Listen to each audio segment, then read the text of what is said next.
ایک سادہ قرآن دے دیں بغیر ترجمہ کے. ہاں ہاں تو ہم نے کہہ دیا تھا کہ سورہ فاتحہ یہ قرآن کریم کا متن یا اس کا خلاصہ اور اس کا بریف ہے. تو وہاں سورہ الفاتحہ میں ہم نے دعا کی تھی اہدنا الصراط المستقیم، خداوندہ میں صراط مستقیم پر چلا اور صراط مستقیم دکھا دے.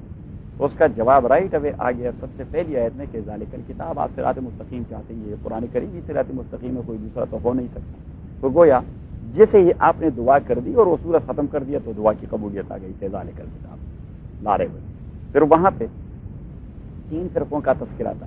ایک الذین انعمت علیہم، وہ ہیں جو مومن خالص ہیں، اور دوسرے غیر المغضوب علیہم، وہ ہیں جو کافر خالص ہیں، اور والظالمین، وہ ہیں جو منافق ہیں، ظاہر سے کچھ اور ہیں اور باطن میں کچھ اور ہیں. تو رائٹ اوے اب یہاں پہ ان 3 فرقوں کا تذکرہ ہو رہا ہے. جہاں تک مومن خالص کا تعلق ہے تو اس کی 6 صفات یہاں ذکر کی گئی، اور رات تو ہم نے آپ کو پورے قرآن کا لسٹ سما دیا. پتہ نہیں آپ کیا کریں گے اس کے ساتھ، تو کچھ نہ کچھ تو ہونا چاہیے اس کے ساتھ. یہ پورے قرآن کریم میں مومنین اور متقین کی جو صفات آئی ہیں تو وہ ایک جگہ پہ ہم نے جمع کر دی کہ یہ ہے متقین کی صفات جو اللہ تعالیٰ نے بیان فرمائی ہیں. لیکن یہاں پہ الذین انعمت علیہم، جن پر اللہ تعالیٰ نے انعام کیا ہوا ہے، ان کی 6 صفات ذکر کی گئی ہیں کہ الذین یؤمنون بالغیب، جو ان سین چیزوں پر یقین رکھتے ہیں، ویقیمون الصلاۃ، جو نماز کو سنن اور مستحبات کے ساتھ پڑھتے ہیں. اس طرح نہیں کہ نماز ادا کرتے ہیں، نہیں، نماز کو قائم کرتے ہیں یا سیدھا کرتے ہیں. ویقیمون الصلاۃ. اور تیسری بات کہ مما رزقناہم ینفقون، ان کی ضرورت سے جو کچھ ان کی وہ ملکیت میں ان کی ضرورت سے زیادہ ہو وہ اللہ کے لیے خرچ کر دیتے ہیں. اور چوتھی صفت ان کی بیان کی کہ جو جملہ وحی جو آپ کو نازل کی گئی ہے، میں بھی ہولی قرآن اور میں بھی اور سننا اور حدیث، تو والذین یؤمنون بما انزل الیک، کیونکہ ماں کو ہم موصول عام کہتے ہیں کہ یہ صرف قرآن کے لیے استعمال نہیں ہوتا. نبی کریم صلی اللہ علیہ وسلم کے جملہ سارے ایکٹس اور اس کے جملہ سارے وہ سینگ اور اقوال جتنے سارے ہیں یہ تمام وہی ہے. والذین یؤمنون بما انزل الیک وما انزل من قبلک، وہ آپ سے پہلے آنے والی کتابوں کی بھی تکذیب نہیں کرتے، ان کی تصدیق کرتے ہیں، کیونکہ انہیں کے بنیادی مضامین اور قرآن کریم کے بنیادی مضامین میں کوئی فرق نہیں. وہاں توحید کا درس، یہاں بھی توحید کا درس، وہاں رسالت کا درس، یہاں بھی رسالت کا درس، وہاں پہ آخرت کا درس، یہاں پہ آخرت کا درس، وہاں عقائد صالحہ کا درس، یہاں پہ عقائد صالحہ کا درس، وہاں اخلاق اور اعمال صالحہ کا بیان، یہاں بھی اخلاق اور اعمال صالحہ کا بیان. وہ تھا ایک سسٹم آف لائف بھی ہے، کوڈ آف لائف، تو ہم اس کی تصویب کر رہے ہیں، تکذیب نہیں کر رہے. تو والذین یؤمنون بما انزل الیک وما انزل من قبلک. اور پھر آخرت کے لیے اللہ تعالیٰ نے وہ کانٹیکسٹ ذرا تبدیل کر دی. یہ نہیں فرمایا کہ آخرت پر وہ ایمان رکھتے ہیں، کیونکہ ایمان کے حوالے سے ہم نے بات کی تھی کہ ہوتا تو یہ ہے تصدیق، لیکن یہ تصدیق وداؤٹ مشاہدہ، اونلی ریگارڈنگ اے خبر آف شریعہ، کہ شریعہ نے ایک خبر دی ہے، نبی صلی اللہ علیہ وسلم نے ایک خبر دی ہے، قرآن نے ایک خبر دی ہے، اور آپ نے اس پہ عقیدہ رکھا. حضرت تھانوی رحمۃ اللہ علیہ سے کسی نے پوچھ لیا کہ حضرت ایمان کس چیز کا نام ہے؟ تو حضرت تھانوی رحمۃ اللہ علیہ نے جواب دیا کہ بیٹا ایمان ماننے کا نام ہے، یہ جاننے کا نام نہیں. ہم خدا کو کیوں مانتے ہیں؟ اس لیے کہ ہم کوئی دلائل کی بنیاد پر اللہ کو جان چکے ہیں تو مانتے ہیں؟ نہیں جی، نہیں جی، بس ہمارے پیغمبر نے بتا دیا اور ہم نے خدا کو تسلیم کر دیا. ہم پیغمبر کو کیوں مانتے ہیں؟ اس نے کہہ دیا اور ہم نے تسلیم. صحابہ کیوں کامیاب لوگ تھے؟ اس لیے کہ پیغمبر نے جو بات کی بس انہوں نے ان کے ساتھ کوئی چھڑخانی نہیں کی، کہ بس آپ نے حکم دے دیا اور آمنا و صدقنا. حضور علیہ السلام کا جھگڑا تھا ایک یہودی کے ساتھ کسی زمین پر، یا کسی وہ جو ہوتا ہے زرہ کہتے ہیں، وہ لوہے کی قمیض جو جنگ میں استعمال کی جاتی تھی، حضور علیہ الصلوۃ والسلام نے وہ گروی رکھ دی تھی، رہن رکھ دی تھی، مارگیج کر دی تھی اس یہودی کے پاس، اور اس سے پیسے لیے تھے. بعد میں حضور نے اسے پیسے تما دیے اور قمیص واپس لے لیا. اب حضور کے پاس تو ایویڈنس تھا اس چیز کا کہ اس نے اپنا قمیص وصول کر دیا ہے، لیکن یہودی کو پیسے بھی دے دیے گئے ہیں یا نہیں، اس کے لیے کوئی ایویڈنس اور شواہد نہیں تھے. اس یہودی نے دعویٰ کر دیا کہ میں نے قمیص تو آپ کو لوٹا دی ہے، اپنے پیسے نہیں دیے. حضور علیہ الصلوۃ والسلام نے ایک ہلکی سی تبسم سے کہہ دیا کہ بھائی آپ کوئی مذاق تو نہیں کر رہے؟ اس نے کہا نہیں، اپنے پیسے نہیں دیے، اپنے پیسے دینے ہوں گے. صحابہ بیٹھے تھے. حضور علیہ الصلوۃ والسلام نے فرمایا کہ آپ میں سے کون ایسا ہے جو میرے لیے گواہی دے کہ میں نے اس کو پیسے دے دیے ہیں؟ صحیح ہے. تو حضرت خزیمہ رضی اللہ تعالیٰ ایک صحابی تھے، وہ اٹھ گئے کہ جی میں گواہی دیتا ہوں کہ آپ نے اس کو پیسے دے دیے ہیں.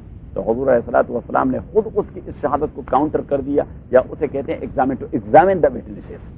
اور حضور علیہ الصلوۃ والسلام نے اسے ایگزامن کرتے ہوئے کہا کہ بھائی آپ تو موجود نہیں تھے جب میں اسے پیسے دے رہا تھا، آپ کیسی گواہی دے رہے ہیں؟ تو حضرت خزیمہ رضی اللہ تعالیٰ نے فرمایا کہ تاتینا باخبار السماء ونصدقک، آپ اخبار کی آسمان کی باتیں ہم سے کرتے رہتے ہیں تو ہم نے کبھی تکذیب نہیں. ہم کہتے ہیں کہ آپ ٹھیک کہتے ہیں. اب 10-15 روپے کی بات ہے تو اس میں ہم آپ کی تکذیب کریں کہ اس میں آپ جھوٹ بولتے ہوں گے؟ آسمان کی باتوں میں ہم نہیں کہتے کہ آپ جھوٹ بولتے ہیں، تو یہ تو زمین کی 10-15 روپے کی بات ہے۔ تو حضور علیہ الصلوۃ والسلام نے اسے ایک اسپیشل مقام دے دیا کہ من شہد لہ خزیمہ فہو کافی ہے، جسے کہتے ہیں ایکسیپشنل کیس، کہ ہر ایک کیس میں چاہے ابو بکر و عمر جیسے شاہدی کیوں نہ ہو، لیکن شاہدوں کا 2 کا ہونا ضروری ہے۔ اگر ابو بکر تنہا کسی کے لیے شہادت دے تو وہ کورٹ میں قابل قبول، کیونکہ وہ جنرل پرنسپلز آف لا کے خلاف ہے۔ لیکن حضور علیہ السلام نے فرمایا کہ خزیمہ کو آج سے میں ایک مقام دے دیتا ہوں کہ کسی بھی کیس میں اگر تنہائی عدالت میں پیش ہو جائے تو اس کی اکیلی شہادت ہی کافی ہے۔ من شہد لہ خزیمہ فہو کافی ہے۔ تو میں عرض یہ کر رہا تھا کہ الذین یؤمنون وما انزل من قبلک وبالآخرۃ هم یوقنون، اور آخرت پر وہ یقین کرتے ہیں، جبکہ یقین ان باتوں پہ کی جاتی ہے جو آپ کے مشاہدے سے گزر چکی ہو، آپ نے اپنے کان سے سنی، آپ نے وہ اسمیل یا جو سینٹ ہے خوشبو وہ آپ نے اپنے ناک سے سونگی ہو، یا وہ ذائقہ آپ نے خود اپنی زبان سے ٹیسٹ کیا ہو، یعنی وہ چیزیں جو آپ کے علم کے سورسز ہیں آپ کے بدن کے اندر، اسی کے حوالے سے آپ نے ادراک کیا ہو، تو اسی پر جو آپ کی تصدیق پیدا ہو جاتی ہے اسے یقین کہتے ہیں۔ تو اللہ کریم فرماتے ہیں کہ آخرت کا آنا یہ تو اتنا لاجیکل اور ریزنیبل اور معقول ہے کہ کوئی ذی عقل اس کے آنے سے انکار نہیں کر سکتا، وہ یقین کرتا جائے گا جس طرح سورج آسمان میں موجود ہے اور آدمی انکار نہیں کر سکتا۔ تو آخرت کا آنا یہ اس طرح یقینی ہے، وبالآخرۃ هم یوقنون۔ اور پیچھے فرمایا دو یعنی کوالٹی اللہ تعالیٰ نے ان کی بیان فرمائی، یا 2 ریوارڈ بتا دیے کہ اولئک علی ھدی من ربہم، کہ یہ وہ لوگ ہیں جن کی یہ چیز صفاتیں، تو یہ وہ لوگ ہیں کہ ہدایت ان کا نیچر بن گیا ہے، ان کی فطرت بن گئی ہے۔ اولئک علی ھدی من ربہم، یہ ہدایت کو اللہ تعالیٰ نے ایک مرکب اور سواری قرار دیا اور ان کو اس سواری کے اوپر سوار کر دیا۔ سواری کا تو جس طرح آپ اپنی گاڑی میں بیٹھ جاتے ہیں تو وہ گاڑی آپ کی کنٹرول میں ہوتی ہے، کیونکہ وہ ڈرائیونگ وہ آپ کا نیچر بن گیا ہے۔ تو اللہ کریم نے فرمایا کہ یہ لوگ اتنے ہدایت پا چکے ہیں کہ ہدایت ان کی نیچر بن چکی ہے، غیر اختیاری طور پر بھی ان سے جو حرکات صادر ہوتے ہیں وہ ہدایت والے حرکات ہوتے ہیں۔ اور یہی بات نبی صلی اللہ علیہ وسلم نے فرمایا کہ لا یؤمن احدکم حتی یکون ہواہ تبعا لما جئت بہ، آپ میں سے قوی مومن تب بن جائے گا جب اس کے خواہشات بھی میرے سنت کے تابع ہو جائیں۔ اب ہم درمیان میں فرق پیدا کر دیتے ہیں کہ یہ حضور کی عبادی سنت ہے اور یہ عادی سنت ہے۔ بھائی یہ تمام حضور کی سنتیں ہیں، جس پر آپ عمل کر سکتے ہیں اللہ تعالیٰ سے توفیق مانگا کریں کہ خدایا میرا اٹھنا بیٹھنا، میرا لیٹنا، میرا کھانا پینا، میرے حرکات سکنات جو کچھ بھی ہے خداوندہ وہ حضور کے طریقے پر ہوں صلی اللہ علیہ وسلم، تو پھر دین آپ کی طبیعت اور آپ کی نیچر اور فطرت بن جائے گی۔ تو صحابہ کرام یہ کیوں کامیاب تھے کہ اولئک علی ھدی من ربہم، انہوں نے ہدایت کو اپنا سواری بنا دیا تھا اور یہ اس ہدایت کے اوپر سوار پھر رہے تھے اور ہدایت کو کنٹرول کیا ہوا تھا۔ اولئک هم المفلحون، اور جو ہدایت کو اس طرح اپنا فطرت بنائیں تو اللہ کریم نے فرمایا کہ سکسیس اور کامیابی ان تو اس کا مقدر ہے، یہ تو اس کا لاجیکل رزلٹ ہے، ایسا تو ہو نہیں سکتا۔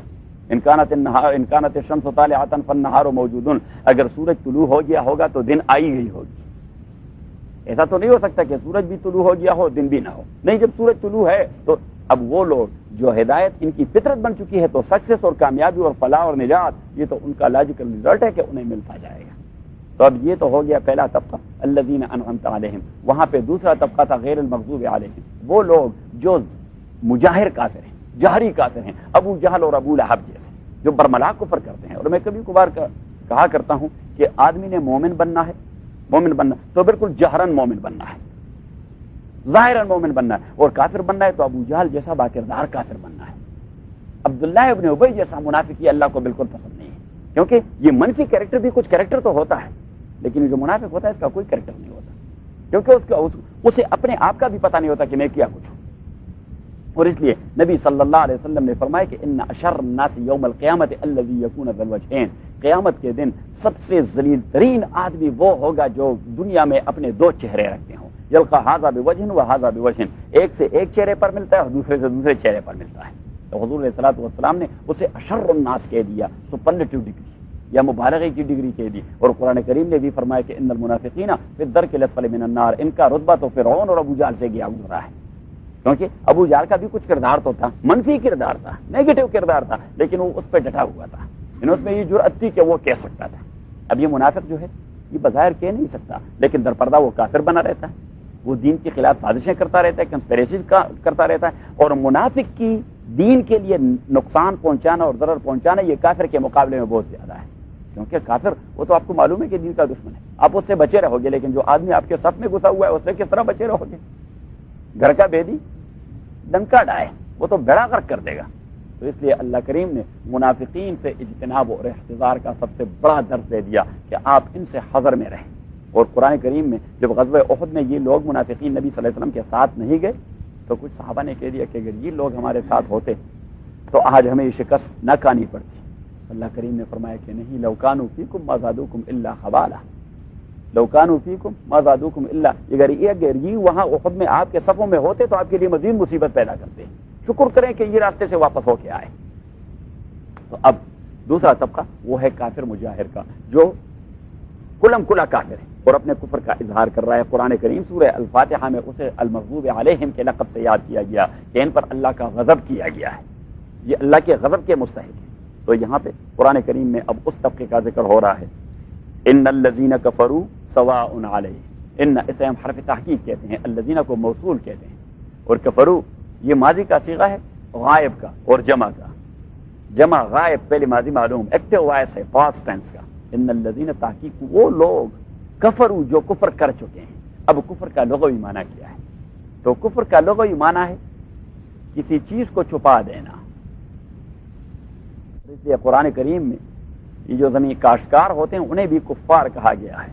کمثل غیث اعجب الکفار نباتہ، جس طرح بارش کے پانی کے پس منظر میں کاشتکاروں کے وہ کھیتیوں میں جو کچھ سبزہ اگ آتا ہے تو وہ اس سے خوش ہو جاتے ہیں. وہاں اللہ تعالیٰ نے کاشتکاروں کے لیے لفظ استعمال کر دیا کفار کا، کمثل غیث اعجب الکفار نباتہ. اور کاشتکار کو کافر کیوں کہا گیا؟ اس لیے کہ وہ عمر بھر لگا رہتا ہے، دانوں کو وہ چھپا دیتا ہے اور اس سے سبزہ اگاتا ہے. دانوں کو اور گٹھلیوں کو وہ کیا کرتے ہیں؟ چھپا دیتے ہیں خاک میں اور اس سے سبزہ اگاتا ہے. تو کفر کا لفظی معنی ہے کسی چیز کو چھپا دینا، اور اس لیے ناشکری کرنے والے کو بھی کافر کہا گیا. فرمایا فاذکرونی اذکرکم واشکروا لی ولا تکفرون، میری شکر کریں، میری شکر کریں، بی گریٹفل ٹو می، ولا تکفرون، اور کفر نہ کریں. اب جب اللہ تعالیٰ نے آپ کے ساتھ ایک احسان کر دیا ہے اور آپ اس کا شکر ادا نہیں کر رہے تو اس کا معنی یہ کہ آپ ایک حقیقت کو چھپا رہے ہیں، آپ ایک چیز کو چھپا رہے ہیں اور آپ کے اس عمل کو کفر کہا گیا، کفران کہا گیا. تو یہ تو لغوی معنی ہے چھپا دینا. اب کافر کو کافر کیوں کہا جاتا ہے؟ اس لیے کہ وہ مسلمہ حقائق کو چھپا دیتا ہے. اللہ کی توحید یہ ایک مسلمہ حقیقت ہے، ریکگنائزڈ اور یونیورسل فیکٹ ہے. رسول اللہ کی رسالت یہ ایک ریکگنائز فیکٹ ہے. قرآن کریم کی حقانیت ایک ریکگنائزڈ فیکٹ ہے. موت کے بعد اکاؤنٹیبلٹی ایک ریکگنائزڈ فیکٹ ہے. اور یہ بدبخت ان تمام کو چھپا رہا ہے، اس لیے اسے کافر کہا گیا. تو اب ایک ہے ایمان اور اس کے مقابلے میں ہے کفر، اس کے مقابلے میں ہے کفر. اب ایمان کا معنی کیا ہے؟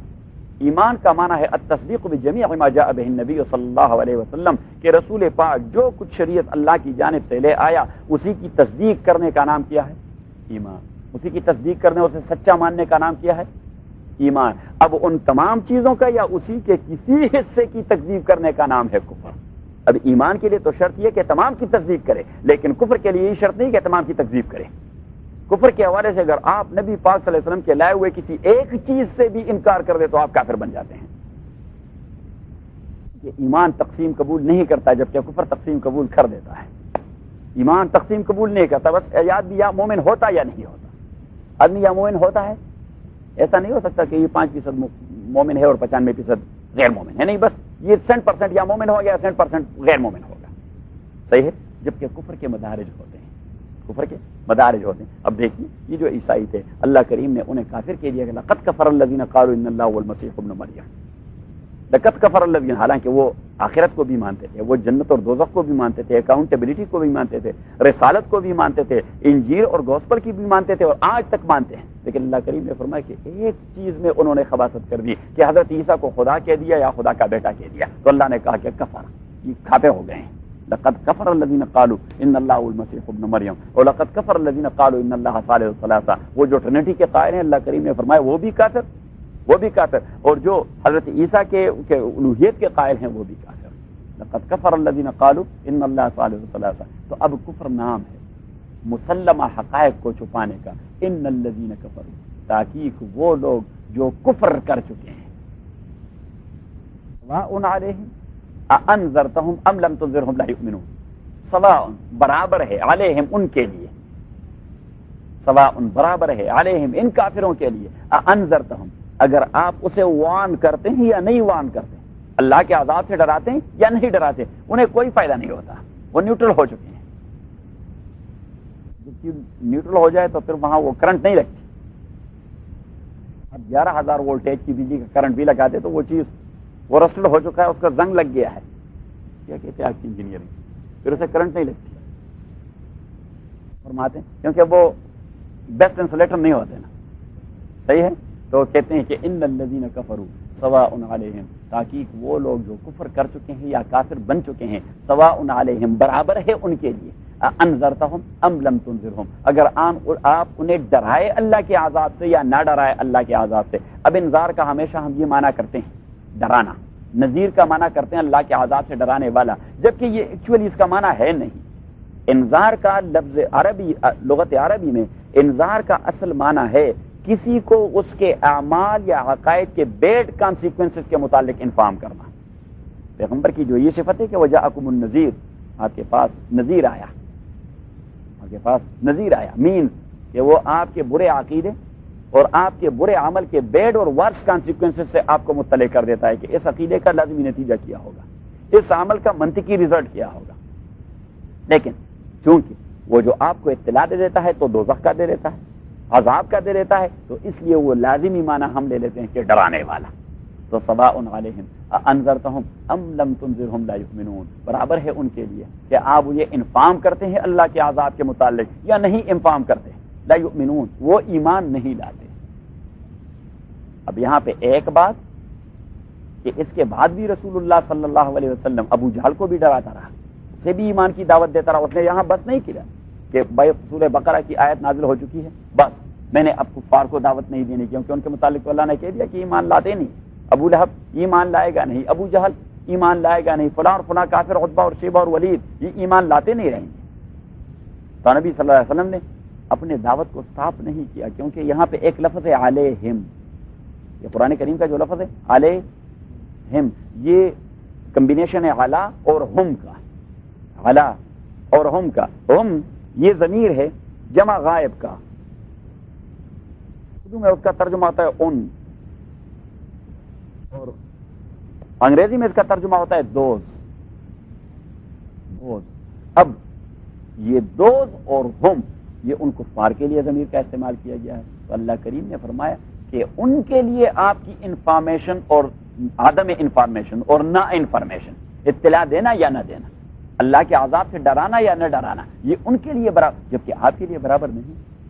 آپ اگر انہیں ڈرائیں گے تو آپ منصب سے عہدہ برا ہوں گے، ذمہ داری سے عہدہ برا ہوں گے، اور اگر آپ نہیں ڈرائیں گے، یہ وظیفہ بجا نہیں لائیں گے، تو اللہ کریم نے فرمایا کہ یہ رسول بلغ ما انزل الیک من ربک، آپ کی تو ڈیوٹی یہ ہے کوئی مانے یا نہ مانے، چاہے اللہ نے آپ کو اطلاع ہی کیوں نہ دی ہو کہ فلاں کافر نہیں مانے گا، لیکن پھر بھی آپ مکلف ہیں اسے بتائیں، بات بتائیں، کیونکہ نبی صلی اللہ علیہ وسلم وہ بھی کبھی کبھار آخر انسان تو تھے، وہ بھی کبھی ڈپریشن کا شکار ہو جاتے کہ کیسے بدبخت لوگ ہیں، میں گھنٹہ لگا دیتا ہوں بدبخت ایک بھی بات نہیں مانتا۔ تو ایک بار تو نبی صلی اللہ علیہ وسلم جب وہ قبیس کی طرف روانہ ہو گئے کہ اپنے کو اس پہاڑی سے گرا کر ختم کرنا چاہتا ہوں، تو جبریل امین راستے میں آ گئے اور کہا کہ لعلک باخع نفسک الا یکونوا مؤمنین، اگر یہ ایمان نہیں لاتے تو آپ اپنے کو پھانسی چڑھا دیتے ہیں، فانما علیک البلاغ وعلینا الحساب، آپ کی ڈیوٹی یہ ہے کہ آپ بات کریں، بس یہ کنوے کرنا یہ آپ کی ذمہ داری ہے، ان کا مومن ہونا یا نہ ہونا اس کے ساتھ آپ کا کوئی تعلق نہیں، وہ تو اللہ کا وظیفہ ہے۔ تو فرمایا کہ یا رسول بلغ ما انزل الیک، جو کچھ بھی نازل ہو گیا اللہ کی جانب سے وہ پہنچائیں، فإن لم تفعل فما بلغت رسالتہ، اگر کوتاہی کی تو یہ رسالت کی کوتاہی ہوگی، اور پھر آپ کو کانسیکوینسز کا پتہ ہونا چاہیے کہ جس کو میں نے ڈیوٹی اسائن کر دی ہے اور وہ کوتاہی کرے گا تو کیا نتیجہ ہوگا اس کا۔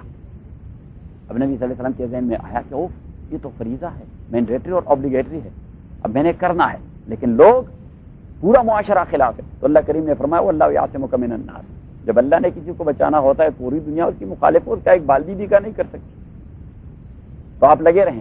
اچھا اب نبی صلی اللہ علیہ وسلم لگ گئے تو جی مانتے کیوں نہیں؟ تو اللہ کریم نے فرمایا ان اللہ لا یہدی القوم الفاسقین، ہدایت یہ تو اللہ کی مرضی پر موقوف ہے، کس کو دے دیتا ہے کس کو نہیں دیتا، بدمعاشوں کو اللہ تعالیٰ ہدایت کبھی نہیں دیتا، ان اللہ لا یہدی القوم الفاسقین۔ تو اب اللہ کریم نے فرمایا کہ آپ نے اپنی دعوت چلانی ہے، انہی کے لیے اس کا کوئی فائدہ نہیں، وہ نہیں مانیں گے، لیکن آپ نے بات کرنی ہے، کیونکہ دوسری جگہ اللہ کریم نے فرمایا وذکر ان نفعت الذکر، جہاں لاکھوں کا مجمع ہو اور یہ احتمال موجود ہو کہ شاید ایک آدمی اس بات کو مان جائے، تو اللہ کریم نے فرمایا کہ آپ نے لاکھوں کے مجمع میں اسی ایک کے صرف شاید کے تصور پر آپ نے بات کرنی ہے، وہاں آپ نے بات ڈالنی ہے، شاید یہ بھی یقین نہیں کہ وہ ایک بھی مانے کہ نہیں مانے، شاید ان 10 لاکھ لوگوں میں ایک آدمی بات مان لے، اللہ کریم نے فرمایا پھر آپ نے بیان کرنا ہی، اور دوسری جگہ فرمایا وذکر فإن الذکر تنفع المؤمنین، آپ بیان کرتے رہیں، اگر نئے نہ مانے تو کچھ جو پرانے آپ کے ساتھ ہیں وہ تو پکے ہو جائیں گے بار بار سنتے سنتے۔ اللہ کریم نے فرمایا کہ جو پرانے آپ کے ساتھ لگے ہوئے ہیں، ابو بکر کا ایمان مزید پختہ ہو جائے گا، عمر کا ایمان بار بار بیان سننے سے مزید پختہ ہو جائے، کیونکہ ایک بات اگر آدمی بار بار سنے، 1 بار 2 بار 10 بار 20 بار 100 بار، جتنی بار وہ سنے وہ یہاں پہ پختہ ہو جاتا ہے، وہ تناور درخت بن جاتا ہے۔ تو اللہ کریم نے فرمایا کہ ابو جال مانے یا نہ مانے، ابو لہب مانے یا نہ مانے، عتبہ شیبہ اور ولید اور نضر ابن حارث اور حارث ابن عامر اور عقبہ ابن ابی معیط، یہ خبیث مانے یا نہ مانے، ولید ابن مغیرہ یہ مانے یا نہ مانے، لیکن آپ بیان کرتے رہیں، ابو بکر کا ایمان مزید پختہ ہو جائے گا، عمر کا ایمان مزید پختہ ہو جائے گا، عثمان و علی کا ایمان مزید پختہ ہو جائے گا، آپ کے صحابہ کا ایمان مزید پختہ سے پختہ تر ہوتا جائے گا۔ تو فرمایا کہ سواء علیہم انذرتہم ام لم تنذرہم لا یؤمنون، اب یہ کیوں نہیں ایمان لاتے؟ ختم اللہ، اسے کہتے ہیں مہر جباریت۔ آپ یہ لکھیں، مہر تو سیل کو کہتے ہیں، مہر جباریت، اور جباریت کا معنی کیا ہے؟ کیونکہ اب ہم تو ذرا اللہ کے حوالے سے اللہ کو بھی ہم اس طرح ڈیل کر دیتے ہیں، اللہ تعالیٰ رحم فرمائے، خصوصاً وہ لوگ جو ذرا نئی روشنی کے حامل ہو جاتے ہیں، اور وہ جو یورپ میں آ جاتے ہیں یا امریکہ میں آ جاتے ہیں، یورپ آ جاتے ہیں یا امریکہ میں آ جاتے ہیں، تو وہ اللہ اور پیغمبر کو اس طرح ڈیل کرتے ہیں جس طرح اپنے معاشرے میں رہنے والے کامن لیمین کو ڈیل کرتے ہیں۔ وہ اللہ اور پیغمبر کے لیے بھی وہ پیمانہ لگا دیتے ہیں، اچھا تو پھر اللہ نے یہ حکم کیوں دے دی؟ اس دن ایک خاتون نے مجھے فون کیا کہ یہ قرآن میں حکم ہے کہ خواتین کو ماریں، میں نے کہا ہاں ضرور ماریں گے آپ۔ اس نے کہا یہ کیوں؟ میں نے کہا اس لیے کہ اس کے خالق نے حکم دے دیا کہ اس کو ماریں،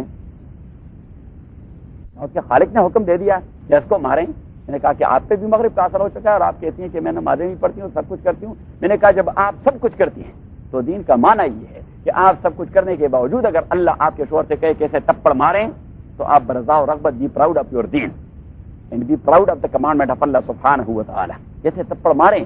وہ حکیم ذات ہے، وہ حکمت کو جانتا ہے کہ میں کیوں حکم دیتا ہوں کہ اسے تپڑ مارے، کہ فعظوہن واہجروہن فی المضاجع واضربوہن، یعنی پہلے نصیحت سے سمجھائیں کہ نشوز اور اعراض نہ کریں، نافرمانی نہ کریں، ورنہ پورا فیملی اسٹرکچر تباہ ہو جائے گا۔ اللہ کریم نے فرمایا اگر اس سے بھی بات نہ چلی تو واہجروہن فی المضاجع، پھر آپ ذرا تعلق کو ڈھیلا کر دیں، تعلق کو ڈھیلا کر دیں، اور ذرا وہ انڈیفرنٹ ہو جائے، اس کے وہ بات کرے تو آپ اگنور کرتے رہیں تاکہ اسے احساس ہو جائے، اگر اس کا ضمیر بیدار ہے اسے احساس ہو جائے گا بھائی میں بات کرتا ہوں، آپ ٹھیک ہے آپ بات کرتے ہیں لیکن آپ نے اپنے کردار پر سوچ لیا ہے، میں جب بات کرتا ہوں آپ اکڑ خانی پہ اتر آتی، اچھا میں آئندہ کے لیے ایسا نہیں کروں گی تو ٹھیک ہے۔ پھر اگر اس سے بھی اس کی اصلاح نہیں ہوئی تو اللہ کریم نے فرمایا واضربوہن، پھر انہیں کبھی کبھار تپڑ مارتے رہیں، لیکن پھر شریعت نے حکم دے دیا ہے کہ ولا یضرب وجہہ، چہرے کے ایسے حصے پر تپڑ نہ مارے کہ اسے آپ کھانا بنا دیں یا اندھا بنا دیں، یا اس کا کوئی باڈی وہ فیس اسٹرکچر وہ گڑبڑ ہو جائے، ولا بطنہا، اور اس کے پیٹ پر آپ ضرب نہ لگائیں ورنہ بچے کا سارا سسٹم وہ تباہ ہو جائے گا، صحیح ہے۔ اور فرمایا ولا راسہا، سر پر آپ ضرب نہ لگائیں، اگر دیوانی ہو گئی تو مزید مصیبت میں پڑ جاؤ گی، کیونکہ آپ نے ضرب للتعذیب، ضرب للتعذیب نہیں، شریعت نے اس کے لیے اصطلاح رکھی ہوئی ہے، ضرب للتعذیب، مارنا ادب کے لیے، نہ مارنا عذاب کے لیے، یعنی آپ کو یہ مقصود نہیں ہوتا کہ خواہ میں اسے ہارم کر رہا ہوں، نہیں، اس کا ڈینٹ پینٹ ذرا نکال رہا ہوں۔ اب جو مستری ہوتا ہے اور وہ، اور خصوصاً پاکستان میں اور ابھی 911 اس نے ڈائل کیا اور ان پر بختوں نے بھی کوئی پتہ نہیں لگانا، بس انہوں نے فوراً اٹھا کر جیل میں ڈالنا ہے، جیل میں ڈالنا۔ ہمارے بعید کے رشتے دار ہیں وہاں لوڈائی میں، اس میں ایک ہم پٹھان لوگ تو ہم تو دھڑام سے مار دیتے ہیں، صحیح ہے، اس نے بیوی کو مارا، وہ ڈنڈے سے مارا، اچھا کسی ہمسائے نے ٹیلی فون کیا بدبخت نے، خدا کے بندے نے 3 دن رات وہ جیل میں گزارے، 3 دن رات جیل میں گزارے۔ تو 911 یہ بہت بڑا عذاب ہے کہ بھائی خاتون کی ابھی کوئی طبیعت پہ بوجھ آ گیا اور اس نے 911 کو ٹیلی فون کیا، اور یہ بدبخت بھی پھر کوئی تحقیق محقیق نہیں کرتی کہ بھائی واقعی کوئی ایسا ظلم ہو گیا ہے اس کے ساتھ۔ دور کریں مینس کیا وہ الگ چیپٹر وہ آگے آ رہا ہے، وہ سورہ نساء میں آ رہا ہے، وہ سورہ نساء میں آ رہا ہے. آپ مکمل طالب بنے رہیں گے تو سیکھ لیں گے، اور اگر آپ یہ کہیں کہ میں صرف سورہ بقرہ سن لوں گا تو پھر آپ you will be an incompetent طالب علم. اچھا تو ختم اللہ علی قلوبہم. اب اللہ کریم، میں نے کہا کہ ہم زیادہ براڈ مائنڈڈ ہو جاتے ہیں ریگارڈنگ اللہ سبحانہ اور ریلیٹنگ ٹو اللہ سبحانہ و تعالیٰ اینڈ ہز پرافٹ ایون صلی اللہ علیہ وسلم. اچھا اللہ تعالیٰ پھر ایسا کیوں کرتے ہیں؟ بھائی اللہ کریم نے خود قرآن کریم کے اندر حکم فرمایا ہے، بات واضح کر دیا کہ لا یسأل عما یفعل، میں جو کچھ بھی کرتا ہوں کوئی مجھ سے نہیں پوچھ سکتا. وہم یسألون، آپ میں سے ہر ایک آدمی سے ایک ایک حرکت کی میں پوچھتا رہوں گا. پر اب اس کے متعلق کیا ہے؟ بس مسئلہ ہی ختم کر دیا. ٹھیک ہے کہ اللہ جو کچھ کرتا ہے اس کے اندر کچھ حکمتیں موجود ہوتی ہیں، لیکن اگر آپ کو حکمت معلوم نہیں تو you are not bound to do some creed in this regard. یہ ایسا کیوں؟ تو اب اللہ کریم نے فرمایا کہ میں نے ان لوگوں کے دلوں پر مہر لگا دیا ہے.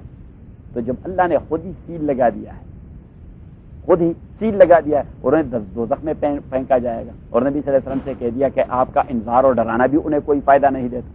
تو مینز اعوذ باللہ من الشیطان الرجیم، اعوذ باللہ من الشیطان الرجیم، اعوذ باللہ من الشیطان الرجیم، حاکم بدہن.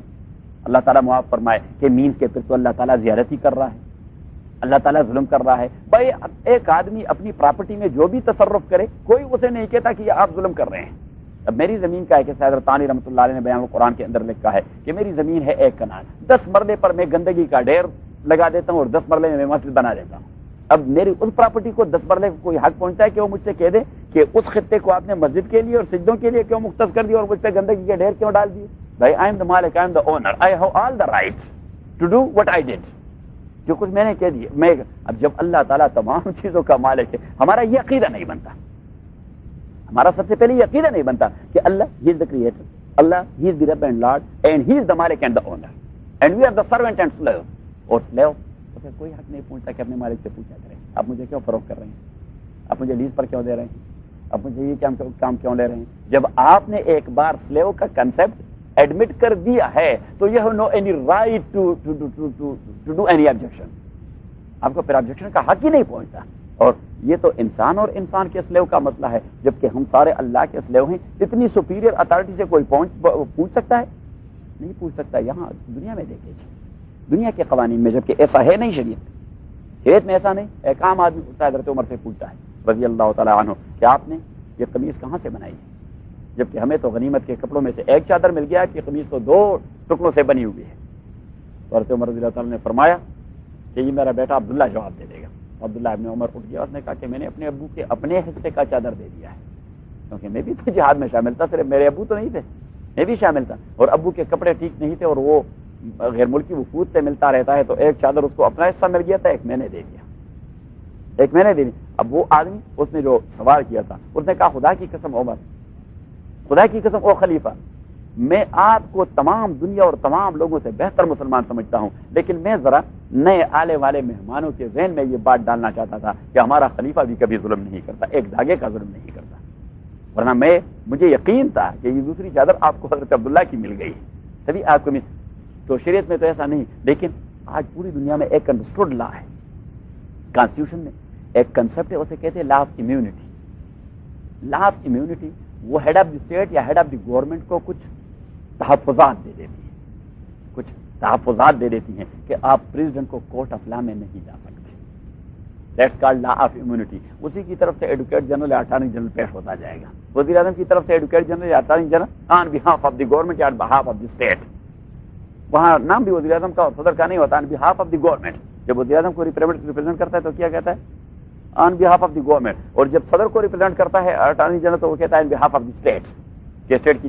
بلکہ برطانیہ جو سب سے بڑھ کر حقوق انسانی کا علم بردار ہے اور ڈیموکریسی کی والدہ کہلائی جاتی ہے یا مادری جمہوریت کہلائی جاتی ہے، تو مادری جمہوریت میں آپ کنگ اور کین کو دیکھیں، ان کا جو ان ریٹن کانسٹیٹیوشن ہے، ان کا کانسٹیٹیوشن تو ریٹن ہے نہیں، in written constitution which is lying there in mind of every برطانوی، تو ان کے ذہن میں پڑا. تو اسی کے بیسک کنسپٹ میں یہ ہے کہ the throne, king and queen, the throne may be the king اور may be the queen, the throne is beyond law. تو اگر وہاں کی کوئین یا کنگ جو بھی کرے، اگر ایک دن میں سارے برطانیہ کو ہلاک بھی کر دے تو آپ اسے کورٹ آف لا میں نہیں لا سکتے، بیکاز شی اور ہی is the source of law. اس لیے کہ سورس آف لا پاکستان میں یہ ہے، فار ایگزامپل، یا یہاں امریکہ میں یہ ہے کہ Congress that is source of law, and in Pakistan parliament that is source of law. تو پارلیمنٹ کے اندر، پارلیمنٹ کے جتنے سارے ممبر ہیں، مے بی دا سینیٹر اور may be the national assembly member, he can say anything even against your army and against your General Jahangir Karamat and even against your Supreme Court or your High Court or anybody else, because Parliament is source of law and you cannot bring a source of law to a court of law. کیونکہ source of law کو court of لا میں challenge کرنا، یہ تو آپ بات کو الٹا کر دیتے ہیں. اب یہ کنسپٹ تو ہے کہ سورس آف لا کو آپ کورٹ آف لا میں نہیں جا سکتے، اسی کے لیے کوئی دوسرا فورم آپ نے کرنا ہوگا کہ وہاں پہ ان کی اپنی کمیٹی ہوتی ہے، آپ اسے اس کمیٹی میں ریفر کر جائیں گے کہ بھائی یہ جو ایم این اے صاحب ہیں اس نے جو بات کہی ہے، تو وہاں پہ کچھ وہ ایٹیکیٹس ہوتے ہیں. مثلا یہ ایم این اے ہیں اور میں وہاں اسمبلی میں موجود نہیں، ایک ایسا آدمی ہو کہ اسمبلی کے ساتھ میرا کوئی تعلق نہیں، کہ میں وہ یہ مجھے وہاں کنڈیم کر رہا ہے تو اینی باڈی، ایک دوسرا ایم این اے وہ اٹھ جاتا ہے یا اسپیکر ایٹ دا مومنٹ وہ فوراً گرفت کر دیتا ہے. Speaker is the actual forum and the proper forum. وہ کہہ دیتا ہے کہ جو آدمی اپنے آپ کو ڈیفینڈ نہیں کر سکتا، you have no any right to condemn him, please keep quiet. صحیح، اگر آپ پھر بھی چپ نہیں ہوتے وہ آپ کا مائک بند کر دیتا ہے، کیونکہ مائک تو وہاں کنٹرول میں ہوتا ہے، وہ آپ کا مائک تو پھر آپ چیختے رہیں.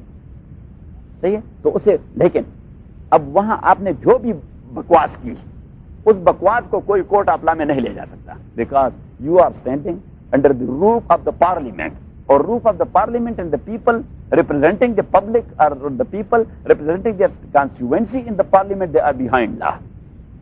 کہ جب تک وہ پارلیمنٹ کے عمارت کے اندر ہیں تو ان کا کوئی عمل آپ کورٹ آف لا میں چیلنج نہیں کر سکتے، کیونکہ وہ سورس آف لا ہے قانون کے. حال بدتا اگر وہ اسمبلی کا ممبر پارلیمنٹ کے وہاں سے باہر آ جائے، کیونکہ وہاں جو اسمبلی کے اندر ہوتا ہے تو یہ میں تو اس زمانے میں تھا جب بے نظیر وزیر اعظم تھی، تو نواز شریف صاحب یا اس کے ساتھی وہ جب اٹھ کھڑے ہوتے تو ایسی زبردست بیڑا غرق کر دیتے آرمی کا اور کورٹ کا اور تمام اداروں کا بیڑا غرق کر دیتے. اب یہ گورنمنٹ والے کیا کہہ رہے تھے، وہ جواب نہ دیتے، وہ کہہ رہے تھے کہ باہر جا کر پریس کانفرنس کر دیں، کیونکہ وہاں تو کور ہے نا، آپ جو کچھ کہتے ہیں ہاں باہر جا کر پریس کانفرنس تو کیا کر دیں، ایک جملہ کہہ دیں کہ right away we can take you to a court of law کہ he has said so and so. تو اب اللہ کریم وہ تو قانون کا ماخذ ہے اور تمام دنیا کا خالق ہے، وہ جو کچھ کرے گا تو آپ اسے چیلنج کریں گے، اور چیلنج کریں گے تو کہاں چیلنج کریں گے؟ The court must be superior than the entity of Allah subhanahu wa ta'ala, and there is no any superior authority or superior entity than Allah subhanahu wa ta'ala. تو یہ لاجیکل ہے کہ لا يسأل عما يفعل وهم يسألون. اللہ جو کچھ کرتا ہے اسے کوئی پوچھ نہیں سکتا. یعنی میں ہوں انفیریئر اور آپ ہیں میرے سپیریئر، تو آپ مجھ سے پوچھ سکتے ہیں، but I have no any right to ask my superior. میں تو نہیں پوچھ سکتا، میں تو اپنے باس سے نہیں پوچھ سکتا، میرا باس مجھ سے پوچھے گا. تو اللہ کا تو کوئی باس ہے نہیں کہ اسے پوچھے کہ آپ نے یہ کام. شاہ عبدالعزیز رحمۃ اللہ علیہ سے ایک آدمی نے سوال کیا کہ یہ اگر میں نے کسی کو قتل کر دیا تو یہ میرے تقدیر میں لکھا گیا ہے، تو تقدیر کا مسئلہ تو بڑا کمپلیکیٹڈ اور پیچیدہ ہے. میرے تقدیر میں تو حضرت شاہ صاحب نے کہا کہ ہاں everything is subject to preordained divine law. تو اس نے کہہ دیا کہ اچھا پھر اللہ تعالیٰ مجھے دوزخ میں ڈال دے گا؟ اس نے کہا قانون تو یہی ہے کہ وَمَن يَقْتُلْ مُؤْمِنًا مُتَعَمِّدًا فَجَزَاؤُهُ جَهَنَّمُ خَالِدًا فِيهَا، کہ وہ جہنم میں جائے گا. تو اس نے کہا کہ اللہ نے لکھا بھی ہے اور مجھے جہنم میں بھی ڈال رہا ہے. تو شاہ صاحب نے فرمایا کہ آپ کو یہ حق کس نے دیا کہ قتل کرنے والا مسئلہ تو آپ نے تقدیر کے پلڑے میں ڈال دیا اور دوزخ والے مسئلے کو تقدیر کے پلڑے سے نکال دیا. جس اللہ نے آپ کی تقدیر میں قتل لکھا تھا اسی اللہ نے آپ کی تقدیر میں دوزخ بھی لکھا ہے. آپ کو کیا اعتراض ہے اس پر؟ اس نے کہا بات سمجھ میں آئی. اس نے کہا کہ اگر آپ نے اللہ کی سپریمیسی اور سپریورٹی اور سورنٹی تسلیم کرنی ہے تو پھر تو from A to Z, from the very beginning up to the very end اپنے تسلیم. یہ تو آپ کو حق نہیں کہ یہاں اس چیز کو تو آپ تقدیر کے حوالے کر دیں، تقدیر میں لکھا ہے، اور وہاں پہ آپ آبجیکشن کریں کہ پھر آپ دوزخ میں کیوں ڈال رہا ہے. اس نے کہا جس خدا نے آپ کی تقدیر میں یہ لکھا ہے اس خدا نے آپ کی تقدیر میں ساتھ یہ بھی لکھا ہے کہ دوزخ میں رہے گا، اور آپ کو کوئی حق نہیں کہ اس سے پوچھے. تو اب ان کفار جس کے متعلق اللہ نے کہہ دیا کہ سواء علیہم انذرتہم ام لم تنذرہم لا یؤمنون، وہ کیوں ایمان نہیں لاتے؟ اس لیے کہ اللہ تعالیٰ نے ان کے دلوں پہ سیل لگا دیا ہے، ان کے کانوں پہ سیل لگا دیا ہے، اور ان کے آنکھوں پہ پردے لگا دیے ہیں. ان کے اچھا جب اللہ نے پردے لگا دیے اور اللہ نے کان سیل کر دیا. تو ایک عام جواب تو یہ ہے کہ بھائی he is the owner and he is the lord and he is the creator and he is the king and he is the ruler. He can do whatever he can want. جو کچھ وہ وش کرتا ہے تو وہ کر سکتا ہے, کسی کو اعتراض. لیکن اصل مسئلہ یہ ہے کہ ہم قرآن کریم کی دوسری آیت سے اس کی تشریح لے لیتے ہیں کہ اللہ کریم نے فرمایا کہ بل طبع اللہ علیہ بکفرہم. یہ سیل بھی میں تب لگا دیتا ہوں جب وہ آدمی ضدی بن جاتا ہے, ادروائز میں کسی پر ہدایت کے دروازے بند نہیں کرتا. ہدایت کے دروازے بند نہیں کرتا. اگر ہدایت کے دروازے بند کروا دیتا تو میں پیغمبر سے کہہ دیتا کہ ان کے ساتھ وقت ضائع ہی نہ کریں. لیکن میں نے کہا کہ نہیں, آپ کی ڈیوٹی, آپ بولتے رہیں. اب میں نے سیل کیوں لگا دیا ہے؟ کیونکہ یہ ضدی ہو گئے ہیں. آپ یہاں پہ لکھیں کہ یہ سیل بھی 3 مراتب سے گزرتا ہے. جباریت, جیم بے الف رے یہ تے, جباریت, مہر جباریت, مہر جباریت. اللہ جباریت کا مظاہرہ کر کے اس پہ سیل لگا دیتا ہے. جباریت وہ سپیریئر اتھارٹی جو اللہ کی ہوتی ہے. اچھا, اب 3 مراتب ہوتے ہیں اس کے, مہر جباریت تک. یہ مہر جباریت یہ تیسرا مرتبہ ہے. سب سے پہلے ایک آدمی وہ انکار کر جاتا ہے, انکار کر دیتا ہے. دوسرا مرتبہ اس کا وہ ضدی بن جاتا ہے. تو تیسرا مرتبہ یہ ہوتا ہے کہ اللہ تعالیٰ مہر جباریت لگا دیتا ہے. مفت میں اللہ نہیں لگاتا. ایک آدمی اگر جہالت اور اگنورینس کے حوالے سے کفر کر رہا ہو, ناسمجھی کے حوالے سے کر رہا ہو, تو وہاں اللہ تعالیٰ سیل نہیں لگاتا. ایک آدمی جب غاوی بن جاتا ہے, غاوی مین ضدی کافر, وہ جانتا بھی ہے کہ چیز صحیح ہے لیکن کیا کریں, تو وہاں اللہ تعالیٰ سیل لگا دیتا ہے. کیونکہ جو آدمی ناسمجھی کی وجہ سے انکار کرتا ہے وہاں اللہ تعالیٰ ہدایت کے دروازے نہیں بند کرتا اور اس آدمی کو ہدایت دے دیتا ہے. تو یہ اس کے لیے 3 مراتب, یہ تیسرا درجہ ہے. پہلا درجہ انکار کا, کفر کا, اور دوسرا درجہ وہ ضد کا, عناد کا, جحود کا. 3 لفظ ہیں اس کے لیے, ضد, عناد اور جحود. عین نون الف دال, عناد. عناد تو بھائی اردو میں بھی مستعمل ہے. دشمنی کہتے ہیں کہ قتل کی وجہ پرانی عناد بتائی جاتی ہے. آپ یہاں پہ آ کر اردو کو بھی بھول چکے ہیں. حریت کا معنی یہ ہے کہ اللہ تعالیٰ کی جو سپیریئر اتھارٹی ہے جسے کوئی چیلنج نہیں کر سکتا, پھر وہ سیل اٹھا کر اسی اساس پہ وہ سیل لگا دیتا ہے. صحیح ہے. اچھا, تو ان الذین کفروا سواء علیہم انذرتهم لم تنذر ختم اللہ علی قلوبہم. اللہ تعالیٰ نے سیل لگا دیا ہے. ختم, ختم کا معنی سیل لگانا. ختم کا معنی ایک تو ہے ختم کرنا, ایک ہے, اور دوسرا معنی ہے اس کا ختم کا سیل لگا دینا. اور آدمی سیل بھی تب لگا دیتا ہے جب چیز کو ختم کر دیتا ہے. ہاں, تو اسٹیمپ لگا دیتا ہے. ہاں, اسٹیمپ لگا. جب اللہ تعالیٰ نے انبیاء کے لانے کا سلسلہ ختم کروا دیا تو اسٹیمپ لگا دیا محمد کے آنے سے صلی اللہ علیہ. اور تبھی نبی صلی اللہ علیہ وسلم کو خاتم النبیین کے لیے کہ سیل آف دا میسنجر, کہ بس اللہ نے سیل لگا دیا. اب اگر کوئی سیل کو توڑے گا, جو سیل کو توڑے گا تو یہ تو ایسا وہ نہیں, یہ تو ایسا بریچ ہے, یہ تو ایسا بریچ ہے کہ یہ صرف وہ لائبلٹیز ہوتے ہیں 2 قسم, ایک سول اور ایک کرمنل. تو یہ سیل توڑنا سول اور کرمنل 2 قسم کی لائبلٹیز ہیں. یہاں 2 قسم. تو اب اگر کوئی دینی سیل کو توڑنا چاہے آج ہانی مرزا غلام احمد قادیانی کی طرح یا اس قسم کے دوسرے بدبختوں کی طرح اور جو اس کے فالوور ہیں, تو وہ تو ایسا کرمنل بریچ کر رہے ہیں کہ پتہ نہیں ان کا انجام کیا ہوگا. تو ختم اللہ علی قلوبہم, اللہ تعالیٰ نے سیل لگا دیا ہے. علی قلوبہم, قلوب پلورل ہے قلب کا, قلب کا معنی ہے دل, ان کے دلوں پر. وعلی سمعہم,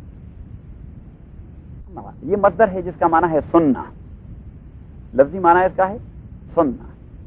تو اللہ کریم نے یہ نہیں فرمایا کہ اللہ نے سیل لگا دیا ہے ان کے کانوں پر, ان کے جو حق سننے کی قوت ہے وہ سلب کر دی گئی ہے.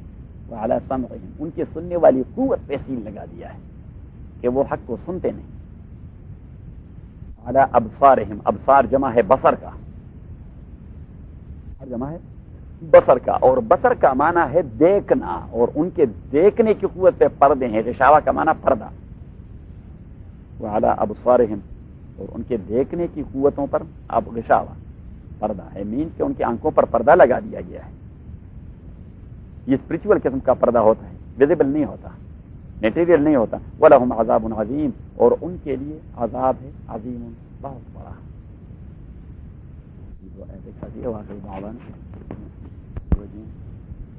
بسم اللہ الرحمن الرحیم.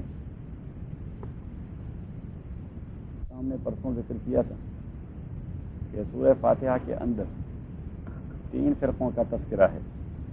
ایک انعمت علیہم خالص مومن، دوسرے غیر المغضوب علیہم خالص کافر، اور تیسرے والضالین گمراہ یعنی منافق جو دل سے مسلمان نہیں ظاہر زبان سے کہتے رہتے ہیں. بقرہ شروع کرتے وقت ہم نے رسول اللہ صلی اللہ علیہ وسلم کے زمانے کے 2 منافقین کا تذکرہ کیا، یعنی 2 قسم کے منافقین کا. ایک وہ طبقہ جو اس دین میں داخل ہو چکے تھے صرف اس لیے کہ ان کے قبیلے کے لوگ یہاں آ چکے تھے، اس دین کو قبول کر چکے تھے، اور وہ دل سے اس دین کو مانتے نہیں تھے، اپنے قبیلے سے مرعوب تھے. دوسرے وہ لوگ تھے چونکہ فتوحات کا سلسلہ جاری تھا اور مسلمانوں کو غنیمتوں میں حصہ ملتا تھا، تو وہ صرف دنیاوی مفادات کے حصول کے لیے کلمہ پڑھ چکے تھے، دل سے وہ بھی نہیں مانتے تھے. تو ان منافقین کی 2 کیٹیگریز تھی رسول اللہ صلی اللہ علیہ وسلم کے زمانے کی، جو عقیدے کے دونوں تھے کافر لیکن زبان کے مسلمان تھے. جبکہ حدیث میں ایک تیسرے قسم کے منافق کا تذکرہ آتا ہے جو عقیدے کا تو مسلمان ہوتا ہے لیکن عمل کا منافق ہوتا ہے. نبی صلی اللہ علیہ وسلم نے بخاری شریف کے اندر حدیث ہے، حضور علیہ الصلوۃ والسلام نے فرمایا کہ 4 من کن فیہ کان منافقا خالصا، 4 خصلتیں ہیں جو کسی کے اندر موجود ہوں تو وہ خالص منافق ہوا کرتا ہے، اور جس میں ان 4 خصلتوں میں سے ایک موجود ہو تو اسی میں ایک خصلت ہے نفاق کی. حضور علیہ الصلوۃ والسلام نے فرمایا اذا حدث کذب، جب وہ بات کرتا ہے تو جھوٹ بولتا ہے. واذا وعد خالف، جب وہ وعدہ کر جاتا ہے تو اسے توڑ دیتا ہے.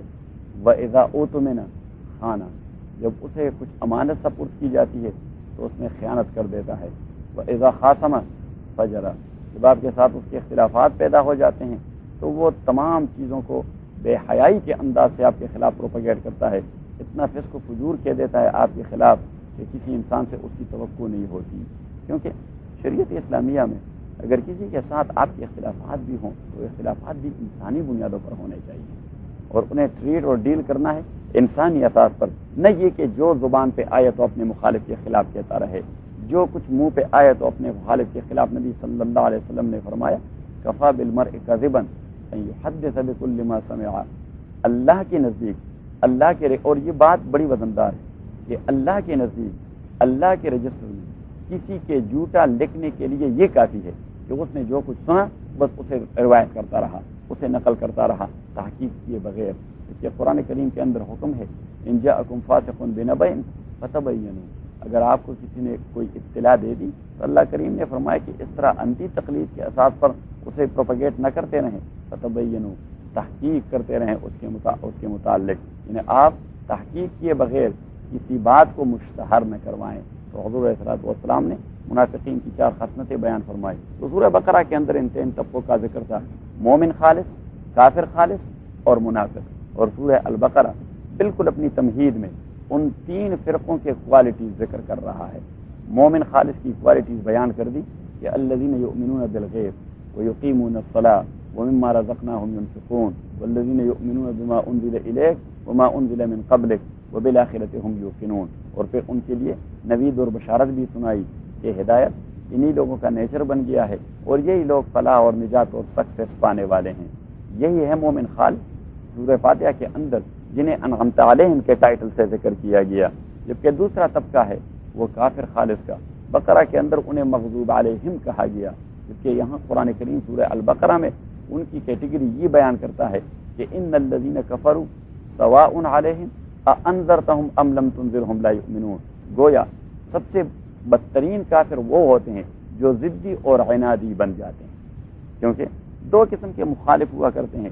ایک وہ مخالف جو بات کو سمجھتا نہیں اور مخالفت کرتا ہے، اور ایک وہ مخالف جو بات کو سمجھتا ہے لیکن وہ اس بات کو تسلیم نہیں کرتا. ایک بات سمجھے بغیر مخالفت کرتا ہے، ایک بات سمجھنے کے باوجود مخالفت کرتا ہے.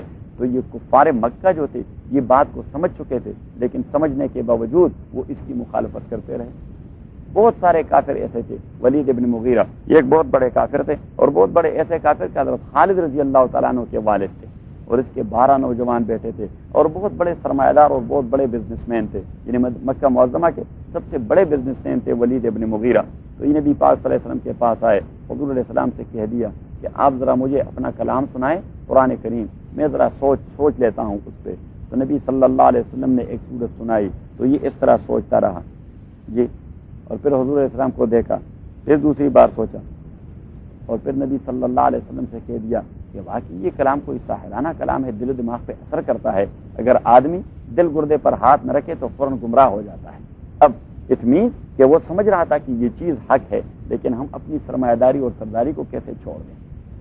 خود نبی صلی اللہ علیہ وسلم کے اپنے چچا جان حضرت ابو طالب، احترام ہم اس لیے دیتے ہیں کہ اس نے نبی صلی اللہ علیہ وسلم کو بہت ٹریمنڈس سپورٹ دے دیا ہے، مثالی سپورٹ دے دیا ہے۔ پورے اہل مکہ اور عربین پیننسولا کے بدماشوں اور غنڈہ گردوں کی دشمنی وہ اپنے سر مول لی تھی۔ جب وہ مر رہے تھے تو نبی رسول اللہ ایک پلی بن جائے گی میں لے سکوں گا قیامت کے دن کہ میرے چچا آخری وقت میں مسلمان ہو چکے تھے، کیونکہ میں نہیں چاہتا کہ آپ جہنم میں رہیں، کیونکہ آپ نے 45 ایئرس 45 سال مسلسل آپ مجھے سپورٹ دیتے رہے ہیں، اور ایسا سپورٹ کہ ابو جال کو آپ نے کر دیا، ولید ابن مغیرہ کو آپ نے لات مار دی، ابو سفیان کے ساتھ آپ نے دشمنی لے لی، تمام کے ساتھ دشمنی لے لی، لیکن میرا سپورٹ نہیں چھوڑا، تو آپ کہہ دیں تو حضرت ابو طالب یہ بہت اچھے شاعر تھے، دیوان ابو طالب بڑی مشہور کتاب ہے، حضرت ابو طالب بڑے اچھے شاعر تھے، تو اس نے اسی وقت اس حالت میں جب وہ حالت نزا سے گزر رہے تھے تو چند اشعار کہہ دیے رسول اللہ صلی اللہ علیہ وسلم سے کہ وَلَقَدْ عَلِمْتُ بِأَنَّ دِينَ مُحَمَّدٍ مِنْ خَيْرِ أَدْيَانِ الْبَرِيَّةِ دِينًا، قسم خدا کی مجھے پتا ہے کہ آپ کا یہ دین برحق دین ہے، اس جیسا دین آج تک دنیا میں آیا نہیں، لیکن میں نہیں قبول کر سکتا۔ میں کہا چچا جان آپ کیوں قبول نہیں کر سکتے؟ تو اس نے دوسرا جملہ کہہ دیا کہ لولا الملامۃ او ہزار مسبت لوجدتنی سمحا بذاک مبینا، اگر قیامت کے دن میں آپ کے ساتھ آپ کی گروہ میں اٹھا تو ابو جہل کیا کہے گا کہ اتنا بے غیرت آدمی تھا، یہ بھی دوزخ سے ڈر کے چوری چھپے مسلمان ہو گیا تھا۔ اور پھر نبی صلی اللہ علیہ وسلم سے کہا کہ ابھی میں تو جانے والا ہوں، لیکن اگر خدا نے مجھے ٹھیک کر دیا اور میں پھر زندہ ہو گیا، یعنی بیماری چلی گئی اور میں پھر ٹھیک ہو گیا، تو پھر بھی سپورٹ دیتا رہوں گا۔ ٹریمنڈس فصدع بامرک لا تصبک غضاضۃ حتی اوصد فی التراب دفینا، تو اللہ کریم نے ان کفار کو مغضوب علیہم اس لیے کہہ دیا کہ بدبخت سمجھ رہے تھے کہ یہ ٹھیک ہے اور صحیح کہہ رہا ہے، لیکن پھر بھی مخالفت کرتے رہے، کیونکہ عناد اور جہود کے شکار ہو گئے تھے۔ عناد اور جہود اس چیز کو کہتے ہیں کہ میں جانتا ہوں کہ آصف صاحب جو بات کرتا ہے تو ٹھیک ہے، لیکن ہمارے گروپ کا جو ویو پوائنٹ ہے اسی سے ٹکر پیدا ہوگا، تو میں گروپ کو نہیں چھوڑ سکتا۔ اور نبی صلی اللہ علیہ وسلم نے اسی وجہ سے قومی، گروہی اور پھر قواریت اور لسانی اور ان چیزوں کے تعصبات کو نبی صلی اللہ علیہ وسلم نے بہت بڑا کنڈیم کر دیا۔ فرمایا کہ من قاتل علی العصبیت فلیس منا، جو آدمی عصبیت کے اساس پہ لڑتا رہا وہ میرا امتی نہیں رہا۔ ومن دعا الی العصبیت فلیس منا، جو عصبیت کی طرف لوگوں کو بلاتا رہا وہ میرا امتی نہیں رہا۔ ومن مات علی العصبیت فلیس منا، جو یہ فکر اپنائے ہوئے اور اس پہ موت آئی تو میرا امتی نہیں رہا۔ تو ایک صحابی نے اٹھ کے پوچھا کہ من العصبیت یحب الرجل قوم، اب ہمارے راہو صاحب یہ راہو ہیں اور یہ سندھی ہے، تو یہ فطری بات ہے کہ بنسبت اوروں کے، ٹھیک ہے ہمارے ساتھ بھی اس کی محبت ہوگی، لیکن بنسبت اوروں کے اس کی سندھیوں سے محبت ذرا زیادہ ہوگی، کیونکہ وہاں یہ ایڈجسٹ ہو سکتا ہے آسانی سے۔ پٹھانوں سے میری محبت نسبتاً زیادہ ہوگی، کیونکہ میں ان کے ساتھ یعنی ان کے مزاج کے مطابق بات کر سکتا ہوں اور جلدی ایڈجسٹ ہو سکتا ہوں، تو یہ تو نیچرل چیز ہے۔ تو صحابی نے کہا کہ یہ عصبیت، نبی صلی اللہ علیہ وسلم نے فرمایا لا بل ان تعین اخاک علی الظلم، عصبیت کا معنی یہ ہے کہ اپنے گروہ کو سپورٹ دیتے رہے، چاہے وہ جائز کرتے رہے یا ناجائز کرتے رہے، اپنے قوم کو سپورٹ دیتے رہے چاہے وہ جائز کرتے رہے یا ناجائز کرتے رہے، اپنے فرقے کو سپورٹ دیتے رہے چاہے وہ جائز کہتا رہے یا ناجائز کہتا رہے۔ نہیں، جہاں پہ سپورٹ کی بات ہے تو آپ اپنے قوم کو یقیناً سپورٹ دیں اگر ان کا موقف صحیح ہے، اگر ان کا موقف صحیح نہیں تو آپ کے قوم کے جو مخالف ہے ان کی بات کی تصویب کریں۔ قرآن کریم نے فرمایا ولا یجرمنکم شنآن قوم علی الا تعدلوا، اگر کسی گروہ یا قوم کے ساتھ آپ کی دشمنی ہے تو اس دشمنی کو آپ جسٹس کے راستے میں رکاوٹ نہ بنائیں کہ آپ پھر ان کے حق میں حق بات بھی نہیں کہہ سکتے اس لیے کہ آپ کی انمیٹی ہے ان سے نہیں، ان کا جو حق ہے ڈیو رائٹ تو اسی کے اساس پہ با۔ تو اب جہود اور عناد یہ بہت بڑی چیز ہے، اور جو آدمی معاند بن جاتا ہے اس کو اللہ تعالیٰ کبھی ہدایت نہیں دیتا۔ میں نے آپ کو بتا دیا تھا وہ 3 درجے میں نے بتا دیے تھے، ایک درجہ سب سے پہلے کفر کا، اور پھر دوسرا درجہ وہ ہوتا ہے جہود اور عناد کا، اور تیسرا درجہ کہ پھر اللہ تعالیٰ سیل کر دیتا ہے، وہاں اسٹیمپ لگا دیتا ہے کہ بس اس آدمی پر میں نے ہدایت کے دروازے بند کر دیے، اور یہی معنی ہے ختم اللہ علی قلوبہم وعلی سمعہم وعلی ابصارہم غشاوہ ولہم عذاب عظیم۔ تو یہ ہوتے ہیں ضلال کے 3 غضب کے 3 مرتبے۔ اچھا، تو آج تیسرے فرقے کا ذکر ہوگا، اور تیسرا فرقہ ہے وہ منافقین، اور چونکہ منافقین کی ریشہ دوانیاں وہ بہت زیادہ تھی اور بڑی خطرناک تھی، کیونکہ میں نے اس دن کہہ دیا تھا کہ اگر آپ کا کوئی ظاہری دشمن ہے، ظاہری دشمن، تو اس سے آپ آسانی سے بچ سکتے ہیں، کیونکہ اس کی انمیٹی آلریڈی، یعنی آپ ایکسپیکٹ کرتے ہیں کہ اسے جب موقع ملے تو میری مخالفت ہی کرتا رہے گا، تو اسی سے بچنا کوئی مشکل کام نہیں۔ لیکن جو آدمی وہ آپ کے ساتھ بیٹھا رہے اور آپ کے ہاتھ بھی چومتا رہے اور آپ کو احترام بھی دیتا رہے اور آپ کو بظاہر سپورٹ بھی دیتا رہے اور درپردہ آپ کے پاؤں پہ کلاڑا مارتا رہے، اس سے بچنا بڑا مشکل کام ہے، کیونکہ آپ نہیں سمجھتے کہ آدمی میرا دوست ہے کہ میرا دشمن ہے، تو اس کو کہتے ہیں منافق۔ اور نبی صلی اللہ علیہ وسلم نے سب سے خطرناک آدمی اس کو کہہ دیا اور فرمایا کہ ان اشد الناس عذابا یوم القیامت الذی یکون ذو الوجہین، قیامت کے دن سب سے شدید ترین پنشمنٹ اس آدمی کو ملتی رہے گی جس کے چہرے دو ہوتے ہیں، یلقا ھذا بوجہ و ھذا بوجہ، یہاں اس سے ایک چہرے پر ملا کرتا ہے اور دوسرے سے اس چہرے پر ملا کرتا ہے، اس کو سپورٹ بھی دیتا ہے اور مخالفت بھی کرتا ہے، اس کی تائید بھی کرتا ہے اور عناد و جحود بھی کرتا ہے۔ تو اس کا معنی یہ ہے کہ اس آدمی کا وہ کوئی دین ایمان ہے نہیں، اس کی کوئی رائے اور کوئی آئیڈیالوجی ہے نہیں، تو منافق یہ سب سے بدتر۔ بلکہ نبی صلی اللہ علیہ وسلم، حالانکہ حضور علیہ الصلوۃ والسلام ہمیشہ باتیں مہذب کرتے تھے، لیکن جب آپ ایسے باہر ہوتے تو ایسی مثال دے دیتے کہ اس آدمی کی مٹی پلید کر دیتے۔ فرمایا کہ المنافق کالشاة العائرة بین الغنمین تعیر الی ھذا و الی ھذا، یہ حیوانوں کا ایک ہیٹ ٹائم ہوتا ہے، انسانوں کا بھی ہوتا ہے، ہیٹ ٹائم ہوتا ہے جب مادے کا تقاضا ہوتا ہے کہ نر میرے ساتھ ملے، جانتے ہیں آپ، تو یہ ہیٹ ٹائم ہوتا ہے۔ تو اسی ہیٹ ٹائم نبی صلی اللہ علیہ وسلم نے فرمایا کہ یہ منافق کی مثال ایسی ہے جس طرح وہ بکری کا ہیٹ ٹائم آ جائے، تو ہیٹ ٹائم آ جائے تو پھر وہ کبھی ایک وہ بکرے کے پاس دوڑتی ہے اور کبھی دوسرے بکرے کے پاس دوڑتی ہے۔ تو حضور نے فرمایا کہ یہ منافق یہ تو ہیٹ ٹائم والی بکری کی طرح ہے، کبھی اس گروہ کے پاس جا پہنچتا ہے کہ یہاں پہ وہ تقاضے پورے ہو جائیں اور کبھی وہاں پہنچ جاتے ہیں کہ یہاں پہ یہ تقاضے پورے۔ کتنی خبیث مثال نبی صلی اللہ علیہ وسلم نے دی۔ اس کا معنی یہ کہ نبی صلی اللہ علیہ وسلم نے کو منافقت سے اور منافق سے انتہائی نفرت تھی۔ اب اس تیسرے طبقے کا جنہیں قرآن کریم نے ضالین کہہ دیا، ضالین کے، اور یہ جب آتے نبی صلی اللہ علیہ وسلم نے، دیکھیے نبی صلی اللہ علیہ وسلم کو اللہ تعالیٰ نے نشانیاں بتا دی کہ لا تعلمہم نحن نعلمہم، آپ نہیں جانتے کہ منافقین کون کون ہیں، کیونکہ وہ آپ کے ساتھ پہلے صف میں بیٹھے رہتے ہیں۔ لا تعلمہم نحن نعلمہم، ہم جانتے ہیں، کبھی کبھار آپ کو بتاتے رہیں گے، لیکن مینشن نہیں کریں گے بائی نیم کے فلانے فلانے فلانے فلانے فلانے فلانے فلانے فلانے، نہیں، ہم آپ کو سائنس بتاتے رہیں گے، نشانات بتاتے رہیں گے، ان کی کوالٹیز، بیڈ کوالٹیز یا بیڈ ہیبٹس وہ آپ کو بتاتے رہیں گے۔ مثلا نبی صلی اللہ علیہ وسلم کے پاس کچھ لوگ آئے تو آتے ہی بیٹھ گئے اور انہوں نے کہا کہ نشہد انک لرسول اللہ، ہم خدا کو حاضر ناظر جان کر یہ اقرار کرتے ہیں کہ آپ اللہ کے رسول ہیں۔ رائٹ اوے جبریل امین آئے کہ واللہ یعلم انک لرسول، یہ لوگ جو کہتے ہیں قسم اٹھا کے اور اللہ کو گواہ بنا کر کے آپ اللہ کے رسول ہیں، تو یہ اللہ کو سمجھانے کی کوشش کرتے ہیں۔ اللہ کو تو پتہ ہے کہ آپ اللہ کے رسول ہیں، لیکن اللہ نے بھی قسم اٹھایا کہا کہ واللہ یشہد ان المنافقین لکاذبون، میں بھی اپنے آپ کو حاضر ناظر جان کر کہتا ہوں کہ یہ جھوٹ بولتے ہیں، کیونکہ ان کا عقیدہ یہ نہیں آپ کے رسالت کا، ویسے زبانی جمع خرچ کرتے ہیں، ویسے زبانی جمع خرچ کرتے ہیں۔ تو اب وہ تیسرا گروہ ہے ضالین کا۔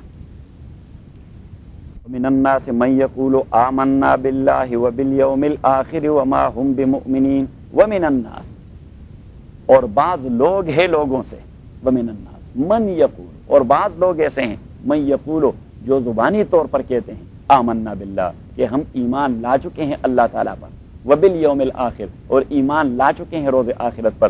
کل پرسوں ہم نے ایمان کے مشتملات ذکر کیے تھے کہ کتنے ہیں، ایمان کی ہم نے تفصیل بتائی تھی، آپ نے لکھی ہوئی ہے کہ اسلام کس چیز کا نام ہے اور ایمان کس چیز کا نام ہے۔ تو ایمان بیسیکلی 7 چیزوں کا نام ہے، کیونکہ دوست آج سارے بیٹھے ہیں اس لیے ذرا ریپیٹ کریں گے کہ کتنی چیزوں کا نام ہے، 7 چیزوں پہ عقیدہ رکھنے کا نام ہے ایمان، اسے کہتے ہیں ایمان۔ اب اگر ایک آدمی کو ایمان کے مشتملات کا پتہ نہیں اور وہ کہے کہ میں مومن ہوں، ہم کہتے ہیں کہ آپ کو ایمان کے فیکٹرز اور اجزائے ترکیبی معلوم نہیں، تو کیسے آپ مومن؟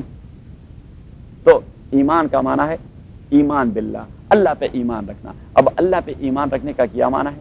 اگر آپ اللہ پہ بھی ایمان رکھتے ہیں اور یہاں قبروں کے پاس جا کر ان سے ان کی منتیں بھی مانگتے ہیں، ان سے نظریں بھی غیر اللہ کے کرتے رہتے ہیں اور غیر اللہ پہ آپ کا عقیدہ بھی بنا ہوا ہے، تو یہ تو اللہ پہ آپ کا عقیدہ نہیں رہا۔ آپ اللہ سے بھی ڈرنے کا دعویٰ کرتے ہیں اور غیر اللہ سے بھی ڈرتے ہیں، تو نبی صلی اللہ علیہ وسلم نے فرمایا کہ 2 خوف تو ایک قلب میں جمع نہیں ہو سکتے، ایک دل میں ایک ہی خوف ہو گیا، اللہ کا یا غیر اللہ کا۔ نہیں، آپ اللہ سے بھی ڈرتے ہیں اور غیر اللہ سے بھی ڈرتے ہیں، یہ دونوں مسئلے نہیں ہو سکتے۔ تو اللہ پہ عقیدہ کہ وہ ہمارا خالق ہے، وہ ہمارا مالک ہے، وہ ہمارا معبود ہے، وہ ہمارا لارڈ اور کنگ ہے، ہی از دا رولر، صحیح۔ ایک وہ ملائکت ہی، دوسرا عقیدہ اللہ کے ملائکوں پر کہ اللہ کی ایک روحانی قسم کی مخلوق ہے، and they are just like satellites, اور آئی ول سے they are just like reflectors. اللہ تعالیٰ نے ان کو مختلف ڈیوٹی اسائن کی ہیں. فار ایگزامپل قرآن کریم نے فرمایا وَإِنَّ عَلَيْكُمْ لَحَافِظِينَ كِرَامًا کاتبین یعلمون ما تفعلون, اور آپ نے سنا ہے حدیث میں بھی آیا ہے کہ ایک فرشتہ اس جانب اور دوسرا فرشتہ اس جانب. اب وہ تو ہے ٹرانسپیرنٹ قسم کی مخلوق, ٹرانسپیرنٹ قسم کی مخلوق. جب آپ کوئی عمل کرتے ہیں صالح تو یہ فرشتہ ہی پٹ اٹ آن ریکارڈ, وہ ریکارڈ پر بھی لکھ دیتا ہے, اور پھر وہی عمل, کیونکہ وہ تو مجرد عمل ہے, تو وہ مجرد عمل وہ یہاں سے فوراً فلائی کر کے, پرواز کر کے, یہ جو سیٹلائٹ ہے اسی کا دوسرا حصہ وہاں آسمانوں کے اوپر, یعنی ایک دوسرا فرشتہ اسی کے محاذات میں وہاں آپ کے نام کڑا ہے, تو یہ فوراً یہاں سے اس عمل کو وہاں کنوے کر دیتا ہے, اور وہاں سے وہ عمل وہ ریفلیکٹ ہو کے واپس عامل کے بدن پہ یعنی آ گرتا ہے. اب اگر اعمال کسی آدمی کے نیک ہیں تو وہاں سے اس اعمال کی روشنی ریفلیکٹ ہو کے اس کے بدن پہ جو آ گرتی ہے, تو اللہ تعالیٰ اسے ایک ایسی نورانیت اور تقویٰ کے آثار دے دیتے ہیں کہ اذا رؤوا ذکر اللہ, آپ اسے دیکھتے ہی آپ کو اللہ کی یاد تازہ ہو جاتی ہے. اور اگر اس کا کردار خبیث قسم کا کردار ہے تو یہ جو فرشتہ ہے یہ اسے وہاں پہ کنوے کر دیتا ہے اس عمل کو, اور وہ عمل واپس ریفلیکٹ ہو جاتا ہے. اب گندا عمل اسی کا رنگ ہے کالا, تو وہ کالا رنگ واپس ریفلیکٹ ہو کے بد کردار آدمی جو ہے اس کے چہرے سے آپ کو نفرتیں ٹپکتی رہیں گی. صحیح ہے. تو حضرت شاہ رحمۃ اللہ علیہ نے اپنی کتاب کے اندر ایک چیپٹر لکھا ہے باب ما جاء فی انطباع العمل و انعکاسہ, باب ما جاء فی انطباع العمل و انعکاسہ, کہ اعمال جو انسان کے ہیں یہ اس کے باڈی میں پرنٹ بھی ہو جاتے ہیں اور اسی پہ ریفلیکٹ ہو جاتے ہیں. اب ہمارے ہاتھ میں ابھی تک جتنے سارے حرکات کیے ہیں یہ اسی کے اندر پرنٹڈ ہیں, اسی کی سی ڈی یا چپس یہاں لگا ہوا ہے. قیامت کے دن اللہ تعالیٰ صرف اس چپس کو چلائے گا اور آدمی انکار بھی نہیں کر سکے گا. تبھی قرآن کریم سورہ یاسین میں اللہ تعالیٰ نے فرمایا کہ نختم علی افواہہم وتکلمنا ایدیہم, اس کی ہاتھیں وہ کہنا شروع کر دیں گی. تو کہنے کا معنی یہ نہیں کہ لاؤڈ اسپیکر لگا ہوگا وہ تقریر کرنا شروع کر دیں گی, بس وہ چپس وہ خود کہتا رہے گا. ووجدوا ما عملوا حاضرا ولا یظلم ربک احدا. اللہ کریم فرماتے ہیں کہ اسکرین پر آپ خود اپنے آپ کو دیکھ سکیں گے کہ یہی تو میں ہوں, تنہائی میں ہوں اور خلوت میں ہوں اور جلوت میں ہوں, بازار میں ہوں یا مسجد میں ہوں, حجرے میں ہوں یا بزنس میں ہوں, آفس میں ہوں یا کہاں پر ہوں, تو یہی وہ میرے اعمال ہیں جو سارا کیسٹ چل رہا ہے. صحیح. تو من الناس من یقول آمنا, بعض انسان وہ ہیں یقول جو یہ کہتا ہے آمنا کہ ہم ایمان لا چکے ہیں باللہ, اللہ تعالیٰ پر. اب اللہ پہ عقیدہ یہ ایمان کی اساس ہے, ایمان کا بیس ہے. دوسرا وہ ملائکت ہی, اللہ کے ملائکہ پر ایمان. تیسرا وہ کتب ہی, اللہ کی کتابوں پر ایمان, کہ اللہ کریم نے انسانوں کی ہدایت کے لیے مختلف اوقات میں کتابیں نازل فرمائی. حضرت موسیٰ کو دے دیا تورات, حضرت عیسیٰ کو دے دیا انجیل, حضرت داؤد علیہ السلام کو دے دیا زبور, حضرت ابراہیم کو دے دی صحیفے, حضرت نوح علیہ السلام کو دے دیا اسکرپچر, حضرت شیس علیہ السلام کو دے دیا صحیفے. تو یہ تمام کتابوں پر ہمارا عقیدہ ہے کہ یہ تمام کتابیں اللہ تعالیٰ کی کتابیں تھیں اور اللہ تعالیٰ نے نازل فرمائی ہیں. وہ کتبی ہی وہ رسولی ہی, اور اللہ کے رسولوں پر ایمان کہ اللہ کریم نے جتنے سارے رسول بھجوائے ہیں وہ تمام رسول برحق ہیں. حضرت عیسیٰ یہ برحق پیغمبر تھا, حضرت موسیٰ یہ برحق پیغمبر تھا, حضرت ہارون یہ برحق پیغمبر تھا, حضرت زکریا اور یحییٰ یہ برحق پیغمبر تھے. اور حضور نے فرمایا کہ مور دین 100,000 میسنجرز اللہ تعالیٰ نے بھجوا دیے. یہ تمام پیغمبر جن کا نام اتا پتہ بھی ہم نہیں جانتے کہ کہاں بھجوائے گئے, لیکن جب حضور نے فرمایا تو ہمارا عقیدہ ہے کہ یہ سارے حق اور سچے پیغمبر تھے, برحق اور سچے پیغمبر تھے. اب کسی کبھی کبھار مجھ سے کوئی پوچھتا ہے یہ گوتم بدھ جو تھا یہ پیغمبر تھا, تو میں نے کہا کہ بھائی اب قرآن کریم کے اندر تو صرف 25 انبیاء کا تذکرہ آیا ہے. بھائی نے 25 انبیاء کا تذکرہ آیا ہے انکلوڈنگ محمد صلی اللہ علیہ وسلم. اس کے علاوہ باقی سارے جتنے ہیں تو انہی کا کوئی تذکرہ قرآن و حدیث میں موجود نہیں. کبھی کبھار نبی صلی اللہ علیہ وسلم نام لیے بغیر کسی پیغمبر کا تذکرہ کر دیتا ہے کہ فلاں زمانے میں ایک پیغمبر تھا, اس نے اپنی یہ قوم سے یہ کہہ دیا. صحیح. اب پیغمبر کی پہچان کیسے ہوگی کہ گوتم بدھ پیغمبر تھا یا نہیں؟ اس کے تعلیمات اٹھا کر, اگر اس میں توحید کا درس ہے, رسالت کا درس ہے اور بعض بعد الموت کا درس ہے, یہ 3 چیزیں اساسی ہیں. توحید کا درس ہے, رسالت کا درس ہے اور بعض بعد الموت لائف آفٹر ڈیتھ کا کہ اکاؤنٹیبلٹی ہوگی, تو اٹ مینس کہ اس کے پاس کوئی ریویلڈ قسم کا دین تھا. اگر نہیں ہے تو اٹ مینس کہ اس کے پاس کوئی اچھے ہدایات ہو سکتے ہیں لیکن وہ ریویلڈ دین نہیں ہے. صحیح. تو جب ریویلڈ دین کی شناخت یہ کہ 3 چیزیں اس کی اساس ہیں, 3 چیزیں اس کی بنیاد ہیں, توحید, دوسرا رسالت اور تیسرا بعض بعد الموت, کہ موت کے بعد ہمیں اللہ تعالیٰ ایک نئی زندگی دے گا اور ہمارا محاسبہ ہوگا, اکاؤنٹیبلٹی ہوگی. تو ملائکت ہی وہ کتب ہی وہ رسول ہی والیوم الآخر. اور پھر وہ جو میں نے کہہ دیا تھا کہ بگ کرنچ پہ آپ نے عقیدہ رکھنا ہوگا. بگ بینگ کو تو سارے لوگ مانتے ہیں کیونکہ آصف صاحب نے اور حافظ صاحب نے ہمیں بتا دیا ہے کہ بگ بینگ کے اساس پر یہ تمام کائنات جو ہے ہمارے وجود میں آ گئے، لیکن ایک بگ کرنچ بھی ہوگا، اذا الشمس کوورت واذا النجوم انکدرت۔ اللہ کریم فرماتے ہیں جب یہ سورج یہ کالا ہو جائے گا اور اس کی حرارت ختم ہو جائے گی، واذا النجوم انکدرت، اور جب یہ سلسلہ ہو جائے گا تو اللہ کریم نے فرمایا ہیونلی باڈی وہ ٹوٹ ٹوٹ کر زمین پہ گرتے پڑیں گے، صحیح، اور فرمایا کہ واذا البحار سجرت، یہ بحر منجمد شمالی اور بحر منجمد جنوبی یہ آٹومیٹکلی گرم ہو کے وہ میلٹ ہو جائیں گے۔ اب کب کب ہوں گے یہ ضروری نہیں کہ تمام چیزیں ایک وقت ہونی ہے، لیکن یہ نظام کی تباہی کا اللہ تعالیٰ تذکرہ کر رہا ہے، اور فرمایا دوسری جگہ کہ وجمع الشمس والقمر، آسمان یہ سورج اور چاند ان دونوں کا ایک ٹکر ہو جائے گا، زبردست ایکسیڈنٹ ہو جائے گا، اور اتنا زوردار دھماکہ ہوگا کہ یقول الانسان یومئذ این المفر، انسان چیخ پڑے گا کہ او خدایا فرار کی جگہ کون سی ہے کہ میں پناہ لے لوں۔ اللہ کریم نے فرمایا لا وزر الی ربک یومئذ المستقر، جب یہ ٹکر ہو گیا اس بگ ایکسیڈنٹ کے بعد فرار کی کوئی جگہ نہیں، رائٹ اوے اللہ کے پاس آتے رہو گے اور وہاں اکاؤنٹیبلٹی ہوگی۔ اب یہ تمام چیزیں یہ ہونی ہیں تو والیوم الآخر، یہ جو یونیورسل سسٹم ہے اس کا ایک آخری دن مقرر کی سارے ختم ہو جائیں گے، والیوم والقدر خیرہ وشرہ من اللہ تعالی، اور چٹا عقیدہ وہ ہوگا تقدیر پہ۔ اب تقدیر کس چیز کا نام ہے؟ کیونکہ ہمارے عقائد ذرا گڑبڑ ہیں۔ اللہ تعالیٰ ہم خدا کو مانتے ہیں لیکن خدا کو جانتے نہیں، خدا کو مانتے تو ہیں لیکن خدا کو جانتے نہیں، بہت سارے خدا ہم نے اور اس کے ساتھ بنا دیے ہیں۔ علامہ نے اچھی بات کہی تھی کہ بتوں سے تجھ کو امید ہے خدا سے نہ امیدی، مجھے بتا تو صحیح اور کافری کیا ہے۔ ہمیں اسباب پر اتنا پکا عقیدہ ہے کہ خدا اور مسبب پر اتنا پکا عقیدہ نہیں، ڈالر پر جو ہمارا عقیدہ ہے اتنا عقیدہ ہمارا اللہ پر نہیں۔ تو اس کا معنی یہ ہے کہ ہم خدا کو نہیں جانتے، ہم خدا کو نہیں جانتے، کیونکہ توکل کا معنی یہ نہیں کہ بھائی یہ ڈالر اور یہ دنیاوی کسب اور دنیاوی اعمال اور یہ تمام چیزیں نہیں، یہ ہیچ نہیں، یہ اللہ نے پیدا کر دی ہیں، لیکن عقیدہ آپ نے اللہ پہ رکھنا ہے کہ کام کرنے والا اللہ تعالیٰ ہے، ڈالر کوئی کام کرنے والا نہیں، کوئی دوسری چیز کام کرنے والا نہیں۔ تو اب تقدیر کا جو عقیدہ ہے اس میں لوگ بڑے کنفیوز ہو جاتے ہیں کہ یہ تقدیر کیا چیز ہے، یہ تقدیر کیا چیز ہے۔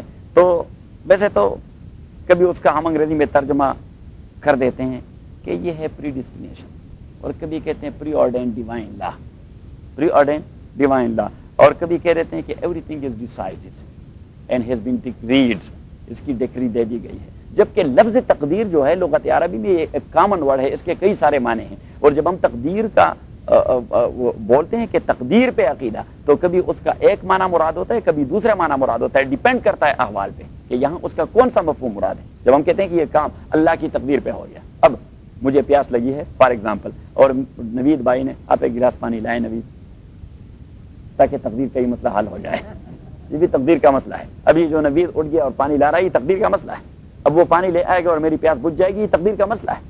مینس کہ اللہ تعالیٰ نے اس پانی کو اس صفت کے ساتھ کریٹ کر دیا ہے کہ میں یہ پیوں گا تو اس سے کوئنچ آف تھرسٹ ہو جائے گا، یہی ہے تقدیر۔ اب یہاں پہ تقدیر کا مفہوم یہی ہے کہ تقدیر نے میرے پیاس کو بجھایا۔ تقدیر نے میرے پیاس کو کیسے بجھایا؟ جو سب اللہ تعالیٰ نے پیدا فرمایا ہے میں نے وہ سب استعمال کیا، اور اللہ کریم نے یہ کوالٹی پیدا کر دی ہے پانی کے اندر کہ وہ میرا کوئنچ آف تھرسٹ ہو گیا۔ صحیح، میں بھوکا تھا اور میں نے روٹی کھائی، تو یہ میرا سیر ہو جانا یہ اللہ کی تقدیر پر موقوف ہے کہ اللہ نے مجھے سیر کروایا، تقدیر کا مسئلہ ہے۔ کیوں؟ اس لیے کہ یہ کھانا اللہ تعالیٰ نے پیدا کر دیا ہے اس کوالٹی اور اس صفت کے ساتھ کہ آدمی یہ کھائے گا تو سیر ہو جائے گا۔ صحیح، تو تقدیر کے آپ مفاہیم لکھیں اور معنی لکھیں کہ تقدیر کا ایک معنی ہے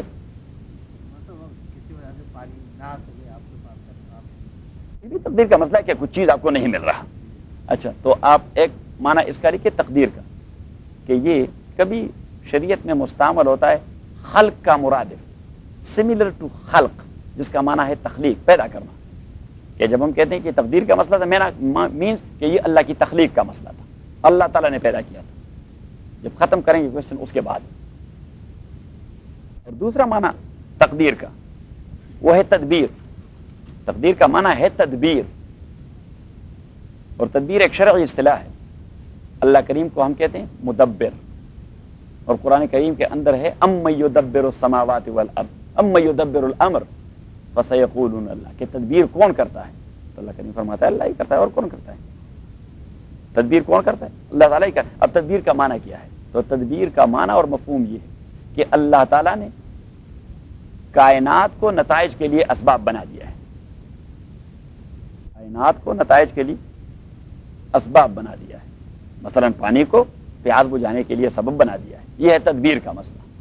کانے کو سیر ہونے کے لیے سبب بنا دیا ہے. یہ ہے تدبیر کا مسئلہ. دوائی لینے کو صحت کے لیے، حالانکہ اصل عقیدہ تو وہی ہے کہ صحت کون دیتا ہے؟ اللہ تعالیٰ. سیر کون کرواتا ہے؟ اللہ تعالیٰ. پیاس کون بجھاتا ہے؟ اللہ تعالیٰ. اگر اللہ تعالیٰ اب چاہے تو وہ کوالٹی اس سے وڈرا کرے تو پھر میں پانی پہ پانی پیتا رہوں، پیاس نہیں بجھے گا. نہیں بجھے گا. جی حضرت شاہ صاحب نے اس کی مثال دے دی کہ اب اللہ تعالیٰ نے لوہا پیدا کر دیا اس کے لیے کہ اگر یہ دارا رکھتا ہو اور تیز ہو تو یہ چیز کو کاٹے گا. اب اگر کوئی چھرا یا چاقو یا نائف یا جو بھی ہے وہ ہو بھی تیز اور چیز کو نہ کاٹے تو اٹ مینس کہ اللہ تعالیٰ نے اس کی کوالٹی وڈرا کر دی ہے. جس طرح حضرت اسماعیل کے کیس میں اللہ تعالیٰ نے وڈرا کر دی. حالانکہ اتنی تیز چھری تھی کہ دمبے کو تو ایک کش ہی سے ذبح کر دیا، لیکن اسماعیل کو ذبح نہیں کیا. کیوں؟ اس لیے کہ اللہ تعالیٰ نے اس کی کوالٹی وڈرا کر دی. اب آپ آگ میں چھلانگ لگائیں گے، آگ میں تو لازمی بات ہے کہ آگ آپ کو جلا دے گا، لیکن ابراہیم کے آگ سے اللہ تعالیٰ نے وہ کوالٹی وڈرا کر دی. آپ اوشن میں چھلانگ لگیں گے تو لازمی بات ہے کہ وہ اوشن آپ کو دبو دے گا، لیکن حضرت موسیٰ علیہ الصلوۃ والسلام کے قلزم سے اللہ تعالیٰ نے وہ کوالٹی وڈرا کر دی کہ آپ چلے جائیں. حضرت سعد بن ابی وقاص اور سلمان رضی اللہ تعالیٰ کے لیے دریا دجلہ کے پانی سے وہ کوالٹی اللہ تعالیٰ نے وہ صفت وڈرا کر دی، کیونکہ تمام چیزیں تو اللہ کی کنٹرول. اسے کہتے ہیں تقدیر، اسے کہتے ہیں. تو دوسرا معنی آپ نے کیا لکھا؟ تیسرا تدبیر. اور چوتھا معنی اس کا ہے قدرت رکھنا، طاقت رکھنا. جب ہم کہتے ہیں کہ اللہ تعالیٰ کی تقدیر پر موقوف ہے تو مینز کہ ان چیزوں کی طاقت اللہ تعالیٰ ہی رکھتا ہے. پانچواں معنی تقدیر کا ٹو امپاور سم ون، کسی کو قوت دے دینا. یہ چیز ہے بڑا باری ہے، میں نہیں اٹھا سکتا، اور یہ شعیب بھائی نے ایک ہاتھ سے اسے اٹھا دیا. تو ہم کہتے ہیں کہ اس نے اللہ کی تقدیر، میں اللہ کی تقدیر پر نہ اٹھا سکا، میں اللہ کی تقدیر پر نہ، اور یہ اللہ کی تقدیر پر اسے اٹھا چکا ہے. مینز کہ اللہ تعالیٰ نے اسے امپاور کر دیا کہ اتنی باری چیز کو اٹھائیں. تو تقدیر کا معنی ہے to empower someone to do اور not to do something. یہ مسئلہ تقدیر اتنا گمبھیر مسئلہ ہے کہ اس میں بہت سارے لوگ یا ایک طرف گمراہ ہو گئے یا دوسری جانب گمراہ ہو، یا ایک ایکسٹریم پہ چلے گئے یا دوسرے ایکسٹریم پر. ایک کو کہتے ہیں جبریہ، یہ ایک فرقہ ہے ان گمراہوں کا جو تقدیر کے ایکسپلینیشن میں اور انٹرپریٹیشن میں گمراہ ہو گئے. اور دوسرے فرقے کا نام ہے قدریہ، وہ بھی ایکسپلینیشن اور انٹرپریٹیشن میں گمراہ ہو گئے. قدریہ کا عقیدہ یہ ہے کہ انسان کا کوئی بس طاقت نہیں چلتا، انسان کو مجبور کہتے ہیں، یہی بس مجبور ہے. اٹ مینس کہ اللہ تعالیٰ نے تو انسان کی قوت سلب کی ہوئی ہے. جب قوت سلب کی ہے تو شریعت پر مکلف کیوں کر دیا اللہ تعالیٰ نے؟ یعنی یہ جب مجبور ہے تو مینس کہ اس کی کوئی قوت نہیں ہے، کوئی طاقت نہیں چلتی، یہ کسی کام کرنے کا نہیں ہے. نہیں، ایسا تو نہیں ہے. اگر ایسا ہے تو پھر اللہ تعالیٰ نے اسے شریعت کا حکم کیوں دیا کہ آپ یہ کریں جبکہ وہ مطلوب الطاقہ ہے. تو جبریہ وہ ایک جانب گمراہ ہو گئے، ایک ایکسٹریم پہ چلے گئے. اور قدریہ انہوں نے صرف تقدیر سے انکار کر دیا، کوئی تقدیر مقدیر نہیں ہے.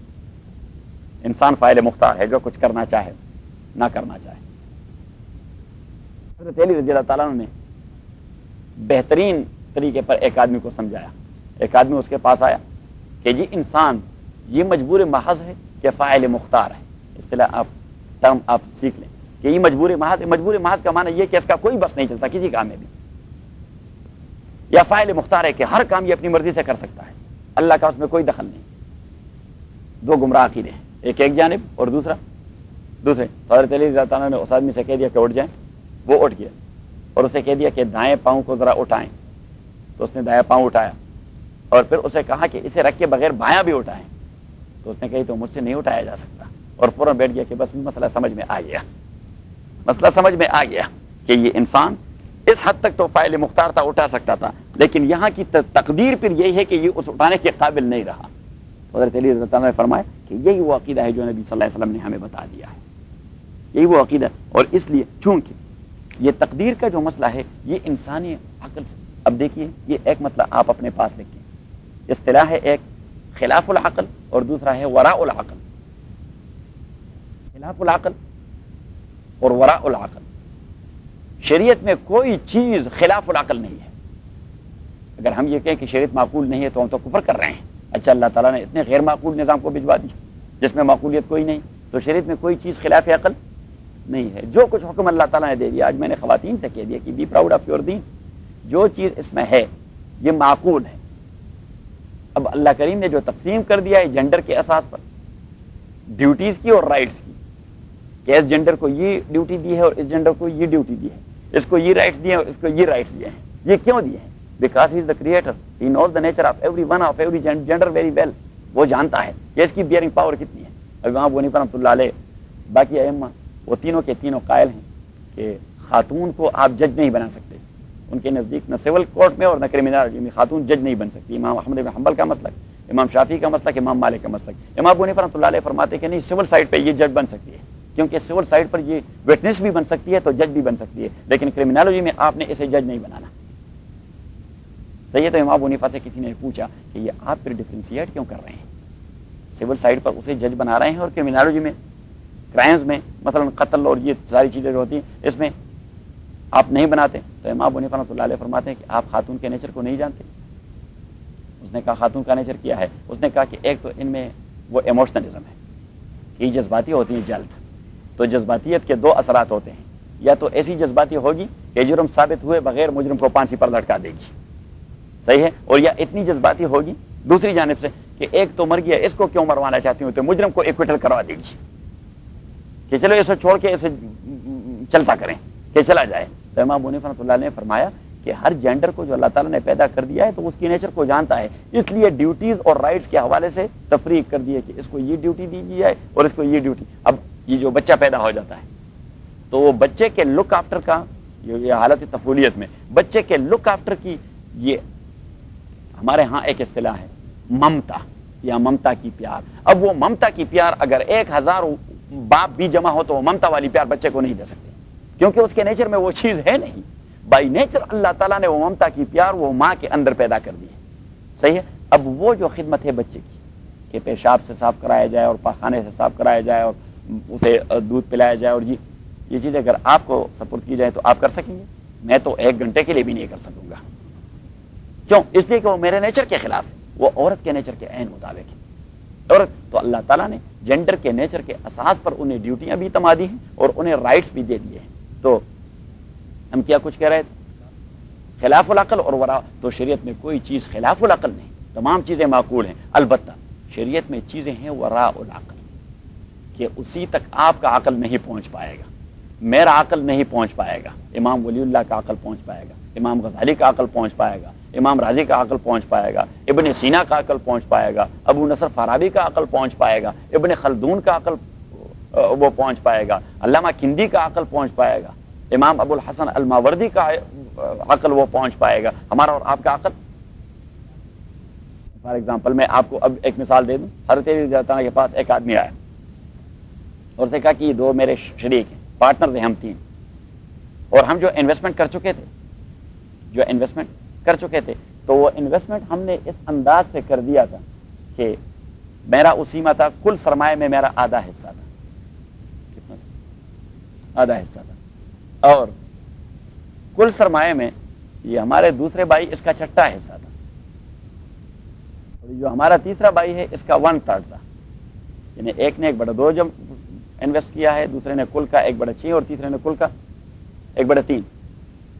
اب ہمارے سرمایہ میں جو چیز باقی رہتی ہے وہ ہے 17 اونٹ. کتنے؟ 17 اونٹ. اب یہ 17 اونٹ ہم اس پر اتفاق کر چکے ہیں کہ قیمت کا مسئلہ نہیں کریں گے کہ بھائی اس 1 اونٹ کی قیمت لگائے, کیونکہ کوئی وہ بغیر فریکشن کے اس کا حساب نہیں ہو سکتا. فریکشن آئے گا, کیونکہ 17 کو آپ آدھے کیسے کریں گے؟ 16 کو تو آدھے کر سکیں گے, لیکن 17ویں کا کیا کرو گے؟ 2 پاؤں ایک کے اور 2 پاؤں دوسرے کے, ایسا تو نہیں ہو سکتا. فریکشن ہوگا, یعنی قیمت کریں گے کہ بھائی یہ آپ لے لیں اور قیمت کا اتنا حصہ اس کو دے اس کا. لیکن ہم تینوں اتفاق کر چکے ہیں کہ اس میں فریکشن نہ آئے اور پورے اونٹ تمام ساتھیوں کو ملے. تو تیری رہتا نا رائٹ اوے اپنے گھر چلا گیا اور اپنا 1 اونٹ لے آیا. ایک کا 9 حصہ تھا, چھٹا نہیں تھا, 9 حصہ تھا. تو تیری رضی اللہ تعالیٰ اپنا 1 اونٹ لے آیا تو 17 کتنے بن گئے؟ 18. تو ایک سے کہہ دیا کہ آپ کا آدھا حصہ ہے, آپ یہ 9 اونٹ لے لیں. تو اس نے کتنے لے لیے؟ 9 لے لیے. اور دوسرے سے کہہ دیا کہ 1/3 ہے, تو 1/3 18 کتنا ہوتا ہے؟ 6 آپ لے لیں تو کتنے ہو گئے؟ 3. اور تیسرے سے کہہ دیا کہ آپ کا 1/9 ہے تو آپ 2 لے لیں. تو 9 اور 6 15 اور 15 اور 2 17. تو 17 اونٹ انہیں دے دی اور اپنا اونٹ واپس گھر لے گئے. اب عقل کا یہ اپروچ عام آدمی کا نہیں ہو سکتا, یہ حضرت علی رضی اللہ تعالیٰ کا ہو سکتا تھا. کیونکہ اللہ تعالیٰ نے عقل مختلف پیدا کیے ہیں، اس لیے تقدیر کے مسئلے یا شریعت کو اللہ تعالیٰ نے عقل پہ ڈیپینڈ ہے. تو آپ ایک جملہ لکھیں کہ دی انٹائر شریعہ that is reasonable but not a rational one. کہ بس یہ ٹرم آپ سیکھیں کہ شریعہ ریشنل نہیں ہے، یہ ریزنیبل ہے. ریشنل اور ریزنیبل میں فرق ہوتا ہے. اگر شریعت ریشنل ہوتا تو آپ نے ہر ایک چیز کو عقل کی کسوٹی پہ پرکھنا تھا. عقل معیار ٹھہرتا تو کس کا عقل؟ اظہر صاحب شعیب کا. یہ تو شریعت ایک بازی چہ اطفال بن جاتا، جس لائک کہ گیند آف کرکٹ، کہ کوئی آدمی اپنے عقل کے احساس پر جہاں اسے پھینکے، کیونکہ وہ ریشنل ہوتا. تو شریعت ریشنل نہیں، یہ ریزنیبل ہے. ریزنیبل مینس کہ آپ حکم کو فالو کریں اور پھر تجسس میں لگے رہیں، آپ کو کوئی عقلی فلسفہ معلوم ہو جائے گا کہ یہ حکم ایسا کیوں ہے. صحیح. تو اب دریہ یہ ایک جانب گمراہ اور جبریہ یہ دوسری جانب گمراہ، اور اہل سنہ والجماعہ یہ وہ لوگ ہیں جو رائٹ اوے وہ سیدھے پاتھ پہ جا رہے ہیں. تو تقدیر کے حوالے سے آپ لکھیں کہ نبی صلی اللہ علیہ وسلم نے فرمایا اذا ذکر القدر فاسکتوا، جب تقدیر کا مسئلہ زیر بحث آئے تو حضور نے فرمایا کہ اپنے کو گمراہ نہ کیجیے، بس عقیدہ رکھیے اس پر. اس کو آپ ڈسکس کرتے رہیں گے تو گمراہ ہوتے جائیں گے. اور دوسرا فرمایا واذا ذکر الصحابۃ فاسکتوا، جب میرے صحابہ کے اختلافات کا تذکرہ آئے تو حضور علیہ السلام نے فرمایا ان کے لیے آپ جج نہ بنیں ورنہ گمراہ ہو جاؤ گے. اب ہم نے کیا فیصلہ کرنا ہے کہ یہ جنگ جمل میں حضرت عائشہ حق پڑتی یا حضرت علی حق پڑتا ہے؟ جنگ صفین میں حضرت معاویہ حق پڑتے یا حضرت علی حق پڑتے؟ ہمیں تو اللہ تعالیٰ نے ان کا جج نہیں بنایا. حضور علیہ الصلوۃ والسلام نے فرمایا وَإِذَا ذُكِرَ الصَّحَابَةُ فَاسْكُتُوا، میرے صحابہ کا تذکرہ ہو تو خبردار جج بننے کی کوشش نہ کیجیے. بس وَأَمْرُهُمْ مُفَوَّضٌ إِلَى اللَّهِ، کہ بس ان کا معاملہ اللہ کے سپرد ہے. اللہ. اور تیسرا فرمایا وَإِذَا ذُكِرَ النُّجُومُ فَاسْكُتُوا، کیونکہ مشرکین مکہ جو تھے وہ یہ علم نجوم کی دنیا میں بہت ساری باتیں کہا کرتے تھے. اللہ پہ عقیدہ نہیں تھا، تمام ستاروں پہ عقیدہ تھا. اجرام فلکیہ پر عقیدہ تھا. اجرام فلکیہ تو ٹھیک ہے، اجرام فلکیہ تو اسباب ہوتے ہیں. مثلا بادل آ گئے تو کیا ہوگا؟ شاید بارش برسے. شاید انہوں نے کہہ دیا تھا کہ جمعہ کے دن کوئی شاورنگ ہوگی لیکن نہیں ہوگی. نہیں، شاید بارش برسے. اب یہ ہیونلی باڈی یا کائنات میں جتنا نظام اللہ تعالیٰ نے بنا دیا ہے وہ اسباب ہوتے ہیں کچھ نتائج کے لیے، لیکن اصل مسبب ہوتا ہے اللہ تعالیٰ ہی ہوتا ہے. تو ستارے کچھ کام کر جاتے ہیں لیکن جب اللہ نہ چاہے تو ستارے کسی کام کے نہیں ہوتے. جبکہ مشرکین مکہ رائٹ اوے تمام معاملات وہ ستاروں کے گردن میں ڈال دیتے کہ فلاں ستارے کی وجہ سے ایسا ہو گیا، اور فلاں ستارے کی وجہ سے، اور فلاں برج کی وجہ سے ایسا ہو گیا. وہ نہیں ہوتے جوزا اور سرطان اور پتہ نہیں وہ جو ہوتے ہیں نا. ہاں یس. اب نبی صلی اللہ علیہ وسلم نے فرمایا کہ یہ نجوم کے حوالے سے کوئی بات آئے تو حضور علیہ الصلوۃ والسلام نے فرمایا کہ اپنے کو گمراہ نہ کرو، شرک میں مبتلا ہو جاؤ گے، اللہ کو چھوڑ کر ستاروں کے پیچھے لگ جاؤ گے. اور ایسا توہم آپ کے ذہن میں آ جائے گا. ہمارے گاؤں میں ایک آدمی تھا، بس اس کا یہ توہم تھا، وہ اخبار دیکھتا نہیں تھا، صرف اس کے لیے لیتا تھا کہ میرا برج فلان ہے، میرا ستارہ فلان ہے، آج کیا کچھ ہوگا.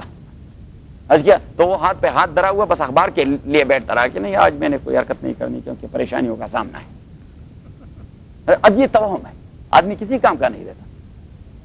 تو تقدیر کا مسئلہ نبی صلی اللہ علیہ وسلم ایک بار مسجد میں آئے تو حضور علیہ الصلوۃ والسلام نے ایک گروپ کو دیکھ کے کچھ ڈسکشن کر رہے ہیں. حضور نے فرمایا فی ماذا تبحثون، کیا بحث کر رہے ہیں؟ تو انہوں نے کہا تقدیر کے مسئلے کو ڈسکس کر رہے ہیں. حضور علیہ الصلوۃ والسلام نے فرمایا انما هلك من كان قبلكم اذا بحثوا في القبر، دیٹ از بیانڈ یور عقل. کیونکہ تقدیر کا فیلڈ جو ہے وہ آپ کے عقل سے اس طرف ہے، وہ آپ کے عقل سے اس طرف شروع ہو جاتا ہے. تو اب جہاں پہ مثلا فار ایگزامپل اب اوشن میں تو آپ کی یہ گاڑی، آپ کا یہ جو جیپ ہے کہ وین ہے، یہ کون سا ہے؟ ٹویوٹا ہے. اب یہ ٹویوٹا روڈ پر تو چلتی جائے گی لیکن اوشن میں اگر آپ ڈرائیو کریں گے that is behind the approach of your when and jeep. It means کہ غرق ہو جاؤ گے، اپنے آپ کو تباہ کر. تو حضور علیہ الصلوۃ والسلام نے فرمایا کہ جو گاڑی جس اسپیڈ میں چلنے والی ہی نہیں وہاں ڈرائیو نہ کریں. تو حضور نے فرمایا کہ تقدیر کا میدان اسی میں صرف وہاں تک آپ ڈسکشن کریں جو قرآن نے کہہ دیا یا میں نے کہہ دیا، اس سے آگے جانے کی کوشش نہ کریں، بس اس پہ عقیدہ رکھیں. تو والقدر خیرہ و شرہ من اللہ تعالی. رات میں دوستوں سے کہہ رہا تھا کہ حضرت شاہ عبدالعزیز رحمۃ اللہ علیہ سے کسی نے پوچھ لیا کہ نہیں، میں نے جمعہ میں کہہ دیا کہ حضرت شاہ عبدالعزیز سے کسی نے پوچھ لیا رحمہ اللہ کہ یہ اگر میں نے کسی مسلمان کو قتل کر دیا وداؤٹ اینی جسٹ کاز تو نتیجہ؟ تو اس نے کہا قرآن نے کہہ دیا وَمَن يَقْتُلْ مُؤْمِنًا مُتَعَمِّدًا فَجَزَاؤُهُ جہنم نتیجہ ہوگا. تو اس نے کہا کہ یہ قتل میری تقدیر میں اللہ تعالیٰ نے لکھی تھی. تو شاہ صاحب نے فرمایا ہاں لکھی تھی، پری آرڈینڈ ڈیوائن لا ہے. تو اس نے کہا کہ جب اللہ تعالیٰ نے لکھی تھی تو مجھے اللہ تعالیٰ پھر جہنم میں کیوں ڈالتا ہے؟ تو شاہ صاحب اللہ علیہ نے فرمایا کہ ارے بیٹے آپ تو بڑے بیوقوف ہیں. جب آپ نے ایک بار تقدیر کو تسلیم کر لیا تو فرام اے ٹو زیڈ آپ نے تسلیم کر لینا ہوگا کہ کہ جس اللہ نے قتل آپ کی تقدیر میں لکھی ہے اسی اللہ نے اسی تقدیر کے ساتھ دوسرے سطر میں یہ لکھا ہے کہ یہ آدمی جہنم میں بھی رہے گا، تو آپ کو کچھ اعتراض ہے اس پہ؟ جب آپ نے تقدیر تسلیم کرنا ہے تو تمام تقدیر کو تسلیم، یہ حق تو آپ کو نہیں کہ قتل کی حد تک آپ تقدیر کو تسلیم کریں اور ہیل فائر کے حوالے سے آپ تقدیر کو پھر تسلیم نہ کریں۔ کہا کہ بیٹے یہ بات آپ کے اپروچ سے باہر، آپ اسے ڈسکس نہ کیا کریں۔ تو والقدر خیرہ وشرہ من اللہ تعالی والبعث بعد الموت، اور ساتواں عقیدہ تو اب یہاں پہ دو عقیدے ذکر ہیں کہ منافقین کہتے ہیں کہ ہم عقیدہ رکھتے ہیں اللہ پر اور روز آخرت پر، اللہ پر اور روز آخرت پر عقیدہ رکھتے ہیں، تو اٹ مینس کہ درمیان میں جتنی ساری چیزیں ہیں انہیں نیگیٹ کر رہے ہیں۔ ایک معنی تو یہ کہ درمیان میں جتنی ساری چیزیں نہ کتابوں کو مانتے ہیں، نہ رسول کو مانتے ہیں، نہ تقدیر کو مانتے ہیں، نہ فلاں کو مانتے ہیں، نہ فلاں کو مانتے ہیں، یہ نیگیٹ کر رہے ہیں۔ لیکن یہ معنی نہیں، اس لیے کہ جو کنٹیکسٹ ہے پیچھے جو آ رہا ہے وہ کنٹیکسٹ کسی کو انکاؤنٹر کر رہا ہے کہ نہیں ایسا عقیدہ نہیں تھا، لیکن وہ عقائد 7 عقائد میں صرف 2 کا تذکرہ کرتے ہیں اور باقی ان کے مراد ہوتے ہیں، باقی ان کے، کیونکہ جب آپ یہ کہیں کہ فرام اے ٹو زیڈ تو مینس کہ B C D E F all of these alphabets are included, تو جب انہوں نے کہا کہ from Allah up to the day of آخرہ اس پر ایمان رکھتے ہیں تو مینس کہ رسول اور کتب اور یہ تمام انکلوڈیڈ ہیں، لیکن اللہ کریم نے فرمایا کہ اس بات کے کہنے میں وہ ہیں جھوٹے۔ میں یقول آمنا، جو زبان سے کہتے ہیں کہ ہم ایمان لا چکے ہیں from Allah to the day of آخرہ، لیکن پیچھے فرمایا وما ہم بمؤمنین، یہ اصل میں ایمان لانے والے ہیں نہیں، یہ ایمان رکھنے والے ہیں نہیں، ان کا کوئی عقیدہ نہیں اللہ پر بھی، روز آخرت پر بھی، رسول پر بھی، کتاب پر بھی۔ اب یہ کس لیے کر رہے ہیں؟ تو پیچھے والی آیت وَمِنَ النَّاسِ مَن يَقُولُ آمَنَّا بِاللَّهِ، اور لوگوں میں سے بعض وہ ہیں جو کہتے ہیں کہ ہم ایمان لا چکے ہیں اللہ پر اور آخرت کے دن پر، وَمَا هُم بِمُؤْمِنِينَ، اور نہیں وہ لوگ ایمان رکھنے والے، يُخَادِعُونَ اللَّهَ، وہ دھوکہ دینے کی کوشش کرتے ہیں اللہ تعالیٰ کو، کیونکہ اللہ تعالیٰ کو دھوکہ دیا نہیں جا سکتا، آدمی چنداں کوشش کرے۔ دھوکہ مخادعہ یا خداع لفظ عربی ہے، خداع کی ڈیفینیشن یہ ہے، خداع کی ڈیفینیشن کہ آپ کسی پر حقائق کو چھپا کر اس کو ایکسپلائٹ کریں، کسی سے حقائق چھپا کر اس کو ایکسپلائٹ۔ تو اب اللہ کے متعلق تو یہ تصور نہیں ہو سکتا کہ اس سے کسی نے حقائق چھپائے ہیں اور اللہ کو ایکسپلائٹ کر دیا، یہ تصور ہو سکتا ہے؟ اللہ سے تو کوئی چیز چھپائی نہیں جا سکتی۔ تو بعض مفسرین نے یہاں پہ ایک لفظ نکال دیا ہے کہ یخادعون اللہ، اصل میں ہے یخادعون رسول اللہ ہے، یخادعون رسول، یہ دھوکہ دیتے ہیں پیغمبر کو صلی اللہ علیہ وسلم۔ پیغمبر تو عالم غیب نہیں ہوتا، پیغمبر تو عالم غیب، اس لیے تو اللہ کریم نے اسے فرمایا کہ لا تعلمون نحن نعلم المنافقین، کو آپ نہیں جانتے میں جانتا ہوں، لا تعلمون نحن، آپ نہیں جانتے ان کے، میں جانتا ہوں۔ اور حضور علیہ الصلوۃ والسلام سے اللہ تعالیٰ نے فرمایا کہ اذا وَإِن يَقُولُوا تَسْمَعْ لِقَوْلِهِمْ، وہ بات اتنی مہذب اور سویلائز کرتے ہیں، آپ کو اتنے وہ آسمان زمین کے قلابے ملا دیتے ہیں کہ جب وہ بات کرنا شروع کریں تو آپ بھی متوجہ ہو جاتے ہیں، ود ڈیو کنسنٹریشن پھر آپ کو سنتے ہیں، کیونکہ دوسرے حدیث میں نبی صلی اللہ علیہ وسلم نے فرمایا السنتہم احلی من العسل، کہ ان کی زبانیں جو ہیں وہ شہد سے زیادہ میٹھی ہوتی ہیں، ان کی زبانیں شہد سے، شہد جانتے ہیں، ہنی سے زیادہ میٹھی ہوتی ہیں۔ تو اللہ کریم نے فرمایا یقولوا تسمع لقولہم، اگر وہ بات کریں تو آپ سنتے ہیں، اگر آپ بات کریں تو آپ سنتے ہیں، لیکن اللہ کریم نے فرمایا کہ کانہم خشب مسندہ، یہ ایسے بیکار ہیں جس طرح وہ لکڑی بیکار ہے جو دیوار کے ساتھ تکیہ لگائے ہوا کڑا ہے۔ تو یہ بے جان قسم کی لاشیں ہیں دیوار کے ساتھ تکیہ لگائے ہوئے، یہ کسی کام کے نہیں، لیٹ دیم الون، چھوڑیں ان بدبختوں کو۔ تو اب اللہ کریم نے فرمایا کہ یخادعون اللہ، یہ اپنے زعم میں اللہ کو دھوکہ دینا چاہتے ہیں، ان کا گمان یہ ہے کہ ہم اللہ کو دھوکہ کر گئے۔ ہمارے ایک مولوی صاحب ہے، اس نے کہا کہ ہمارے قبیلے کا ایک آدمی تھا، افریدی تھا، اس پر بہت سارا زکوٰۃ واجب ہو گیا تھا پیسوں کا، اور کچھ اس کے وہ جو کا فصل ہو گیا تھا یا گندم کا، تو اس کا عشر بھی لازم ہو گیا تھا۔ تو اس نے وہ گندم کی بوری میں وہ زکوٰۃ والے پیسے جو تھے 1000 2000 یا جتنے بھی تھے، وہ گندم والے بوری میں گندم کے اندر رکھ دیے، اور وہ بوری اٹھا کر مسجد میں لے آئے، امام صاحب سے کہہ رہے کہ امام صاحب یہ زکوٰۃ ہے اس بوری کے اندر، عشر اور زکوٰۃ ہے، آپ اسے قبول کریں۔ تو امام صاحب نے بوری لے لی اور قبول کر دی۔ تو اس آدمی نے پھر کہہ دیا کہ مولوی صاحب آپ گندم کا کیا کریں گے؟ اس نے کہا کہ فروخت کر دوں گا۔ تو اس نے کہا کہ یہ تو 20 سیر گندم ہے، آپ ہی مجھے فروخت کر دیں، ہمیں ضرورت ہے۔ اس نے کہا آپ ہی لے لیں۔ تو 20 سیر گندم کے پیسے دے کر اس سے خرید لیا۔ تو واپس جب بوری لے آئے تو بیوی سے کہہ دیا کہ ارے مبارک ہو، میں نے مولوی صاحب کو بھی دھوکہ دے دیا، خدا کو بھی دھوکہ دے دیا، اپنی گلو خلاصی بھی کروا دی اور پیسے بھی واپس سالم صحیح سالم لے آیا۔ اب یہ اس کی حماقت تھی جو خادع، کیونکہ اللہ کو تو کوئی دھوکہ نہیں دے سکتا، تو یخادعون اللہ، اپنے زعم میں یہ اللہ کو دھوکہ دے دیتے ہیں، زعم زی عین میم، اپنے زعم میں یہ اللہ کو دھوکہ دے دیتے ہیں، والذین آمنوا، اور دھوکہ دے دیتے ہیں ان لوگوں کو جو ایمان لا چکے ہیں، مومنوں کو دھوکہ دے دیتے ہیں کہ ہم آپ کے ساتھی ہیں۔ ہاں، وما یخدعون الا انفسهم، حال یہ ہے کہ وہ دھوکہ نہیں دے رہے لیکن اپنے آپ کو دھوکہ دے رہے ہیں۔ وما یخدعون الا انفسهم، وہ دھوکہ نہیں دے رہے، صرف اپنے آپ کو دھوکہ دے رہے ہیں، اوروں کو کیا دھوکہ دیں گے؟ وما یخدعون الا انفسهم وما یشعرون، but they do not perceive, ان کا شعور ہی کام نہیں کرتا کہ ہم کس کو دھوکہ دے رہے ہیں۔ وما یشعرون، ان کا شعور ہی کام نہیں کرتا، they are not prudent people, وہ عقل مند ہے نہیں کہ یہ ہم خدا کو دھوکہ دے رہے ہیں، آصف بھائی کو دھوکہ دے رہے ہیں، شعیب کو دھوکہ دے رہے ہیں، اظہر بھائی کو دھوکہ دے رہے ہیں، لالا کو دھوکہ دے رہے ہیں، حافظ صاحب کو دے رہے ہیں، نہیں، یہ خود اپنے آپ کو دھوکہ دے رہے ہیں۔ تو آپ نے بھی پھر قرآن اٹھانا ہوگا تاکہ آپ الفاظ کا معنی سیکھ جائیں۔ تو یخادعون اللہ، خداع کا معنی ہے دھوکہ دینا، یخادعون اللہ، دھوکہ دے رہے ہیں وہ اللہ کو اپنے زعم میں، اپنے گمان میں، والذین آمنوا، that is their concept and their imagination, یہ ان کا خیال ہے کہ ہم دھوکہ دے چکے ہیں، والذین، اور ان لوگوں کو، آمنوا جو ایمان لا چکے ہیں، وما یخدعون، اور نہیں دھوکہ دے رہے یہ لوگ، الا انفسهم، مگر اپنے آپ کو، یہ اپنے آپ کو دھوکہ دے رہے ہیں، وما یشعرون، اور وہ جانتے نہیں، ان کا شعور کام نہیں کرتا، فی قلوبہم مرض، ان کے دلوں میں بیماری ہے، فی قلوبہم مرض، ان کے دلوں میں بیماری ہے، اور دل کی بیماری چاہے وہ فزیکل ہو یا اسپرچول ہو بڑی خطرناک ہوتی ہے۔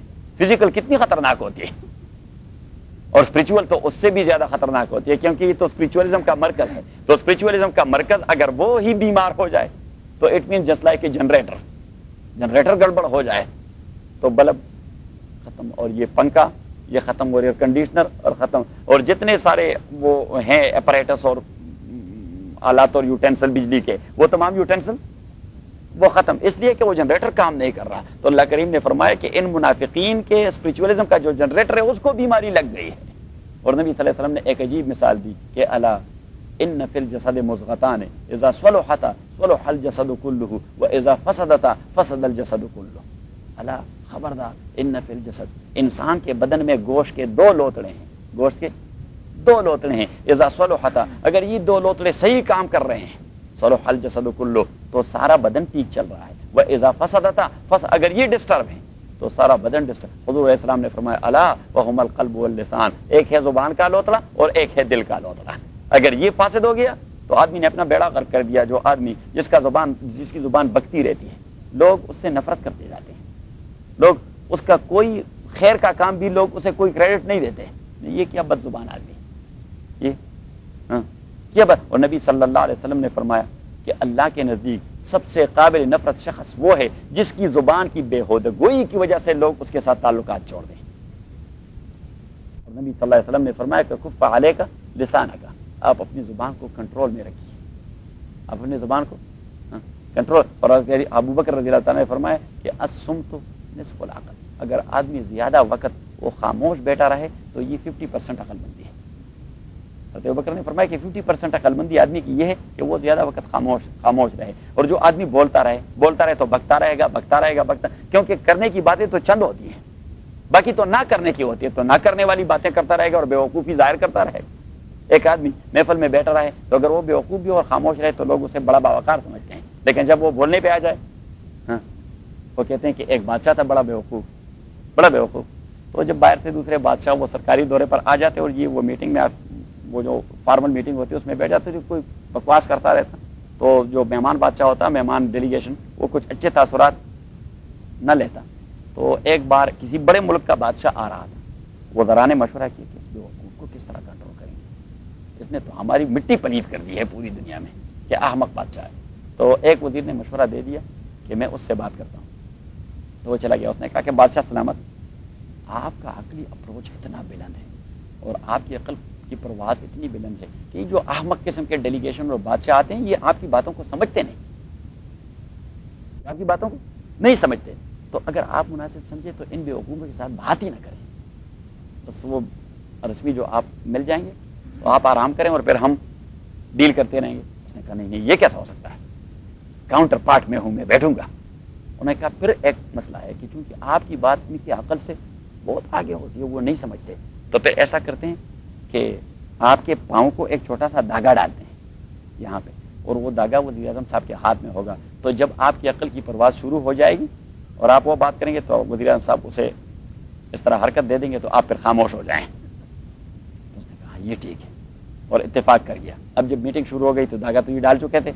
اچھا تو اس نے دو باتیں جو ٹھیک کر دی کہ اچھا سفر بخیر، آپ خیریت سے پہنچ گئے. اس نے کہا ہاں جی بڑی مہربانی، کوئی تکلیف تو نہیں ہوئی جی.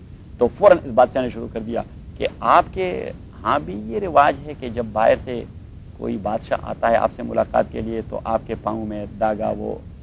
تو جب اس نے یہاں تک بات کی تو وزیر اعظم نے فوراً وہ داغا کھینچ لیا کہ یہ کیا خباثت کر رہا ہے بدبخت بیوقوف آدمی. صحیح. تو اس نے فوراً وہ داغا کھینچ لیا. تو اس نے بات رکوا دی. تو مہمان بادشاہ نے اسے یاد دہانی کرا، ریمائنڈ کروا دیا کہ آپ یہ کچھ بات داغے وغیرہ کی کچھ بات کر رہے تھے، پاؤں کے داغے کی وہ کچھ بات کر رہے تھے، ریمائنڈ کروا دیا. تو اس نے مزید بیوقوفی کا اظہار کر دیا کہ اب کیا بات کروں، میں داغا کھینچ لیا ہے. کیوں اب داغا کھینچ لیا. تو اب آدمی زبان اور دل، اب نبی صلی اللہ علیہ وسلم نے کتنی پتے کی بات کی.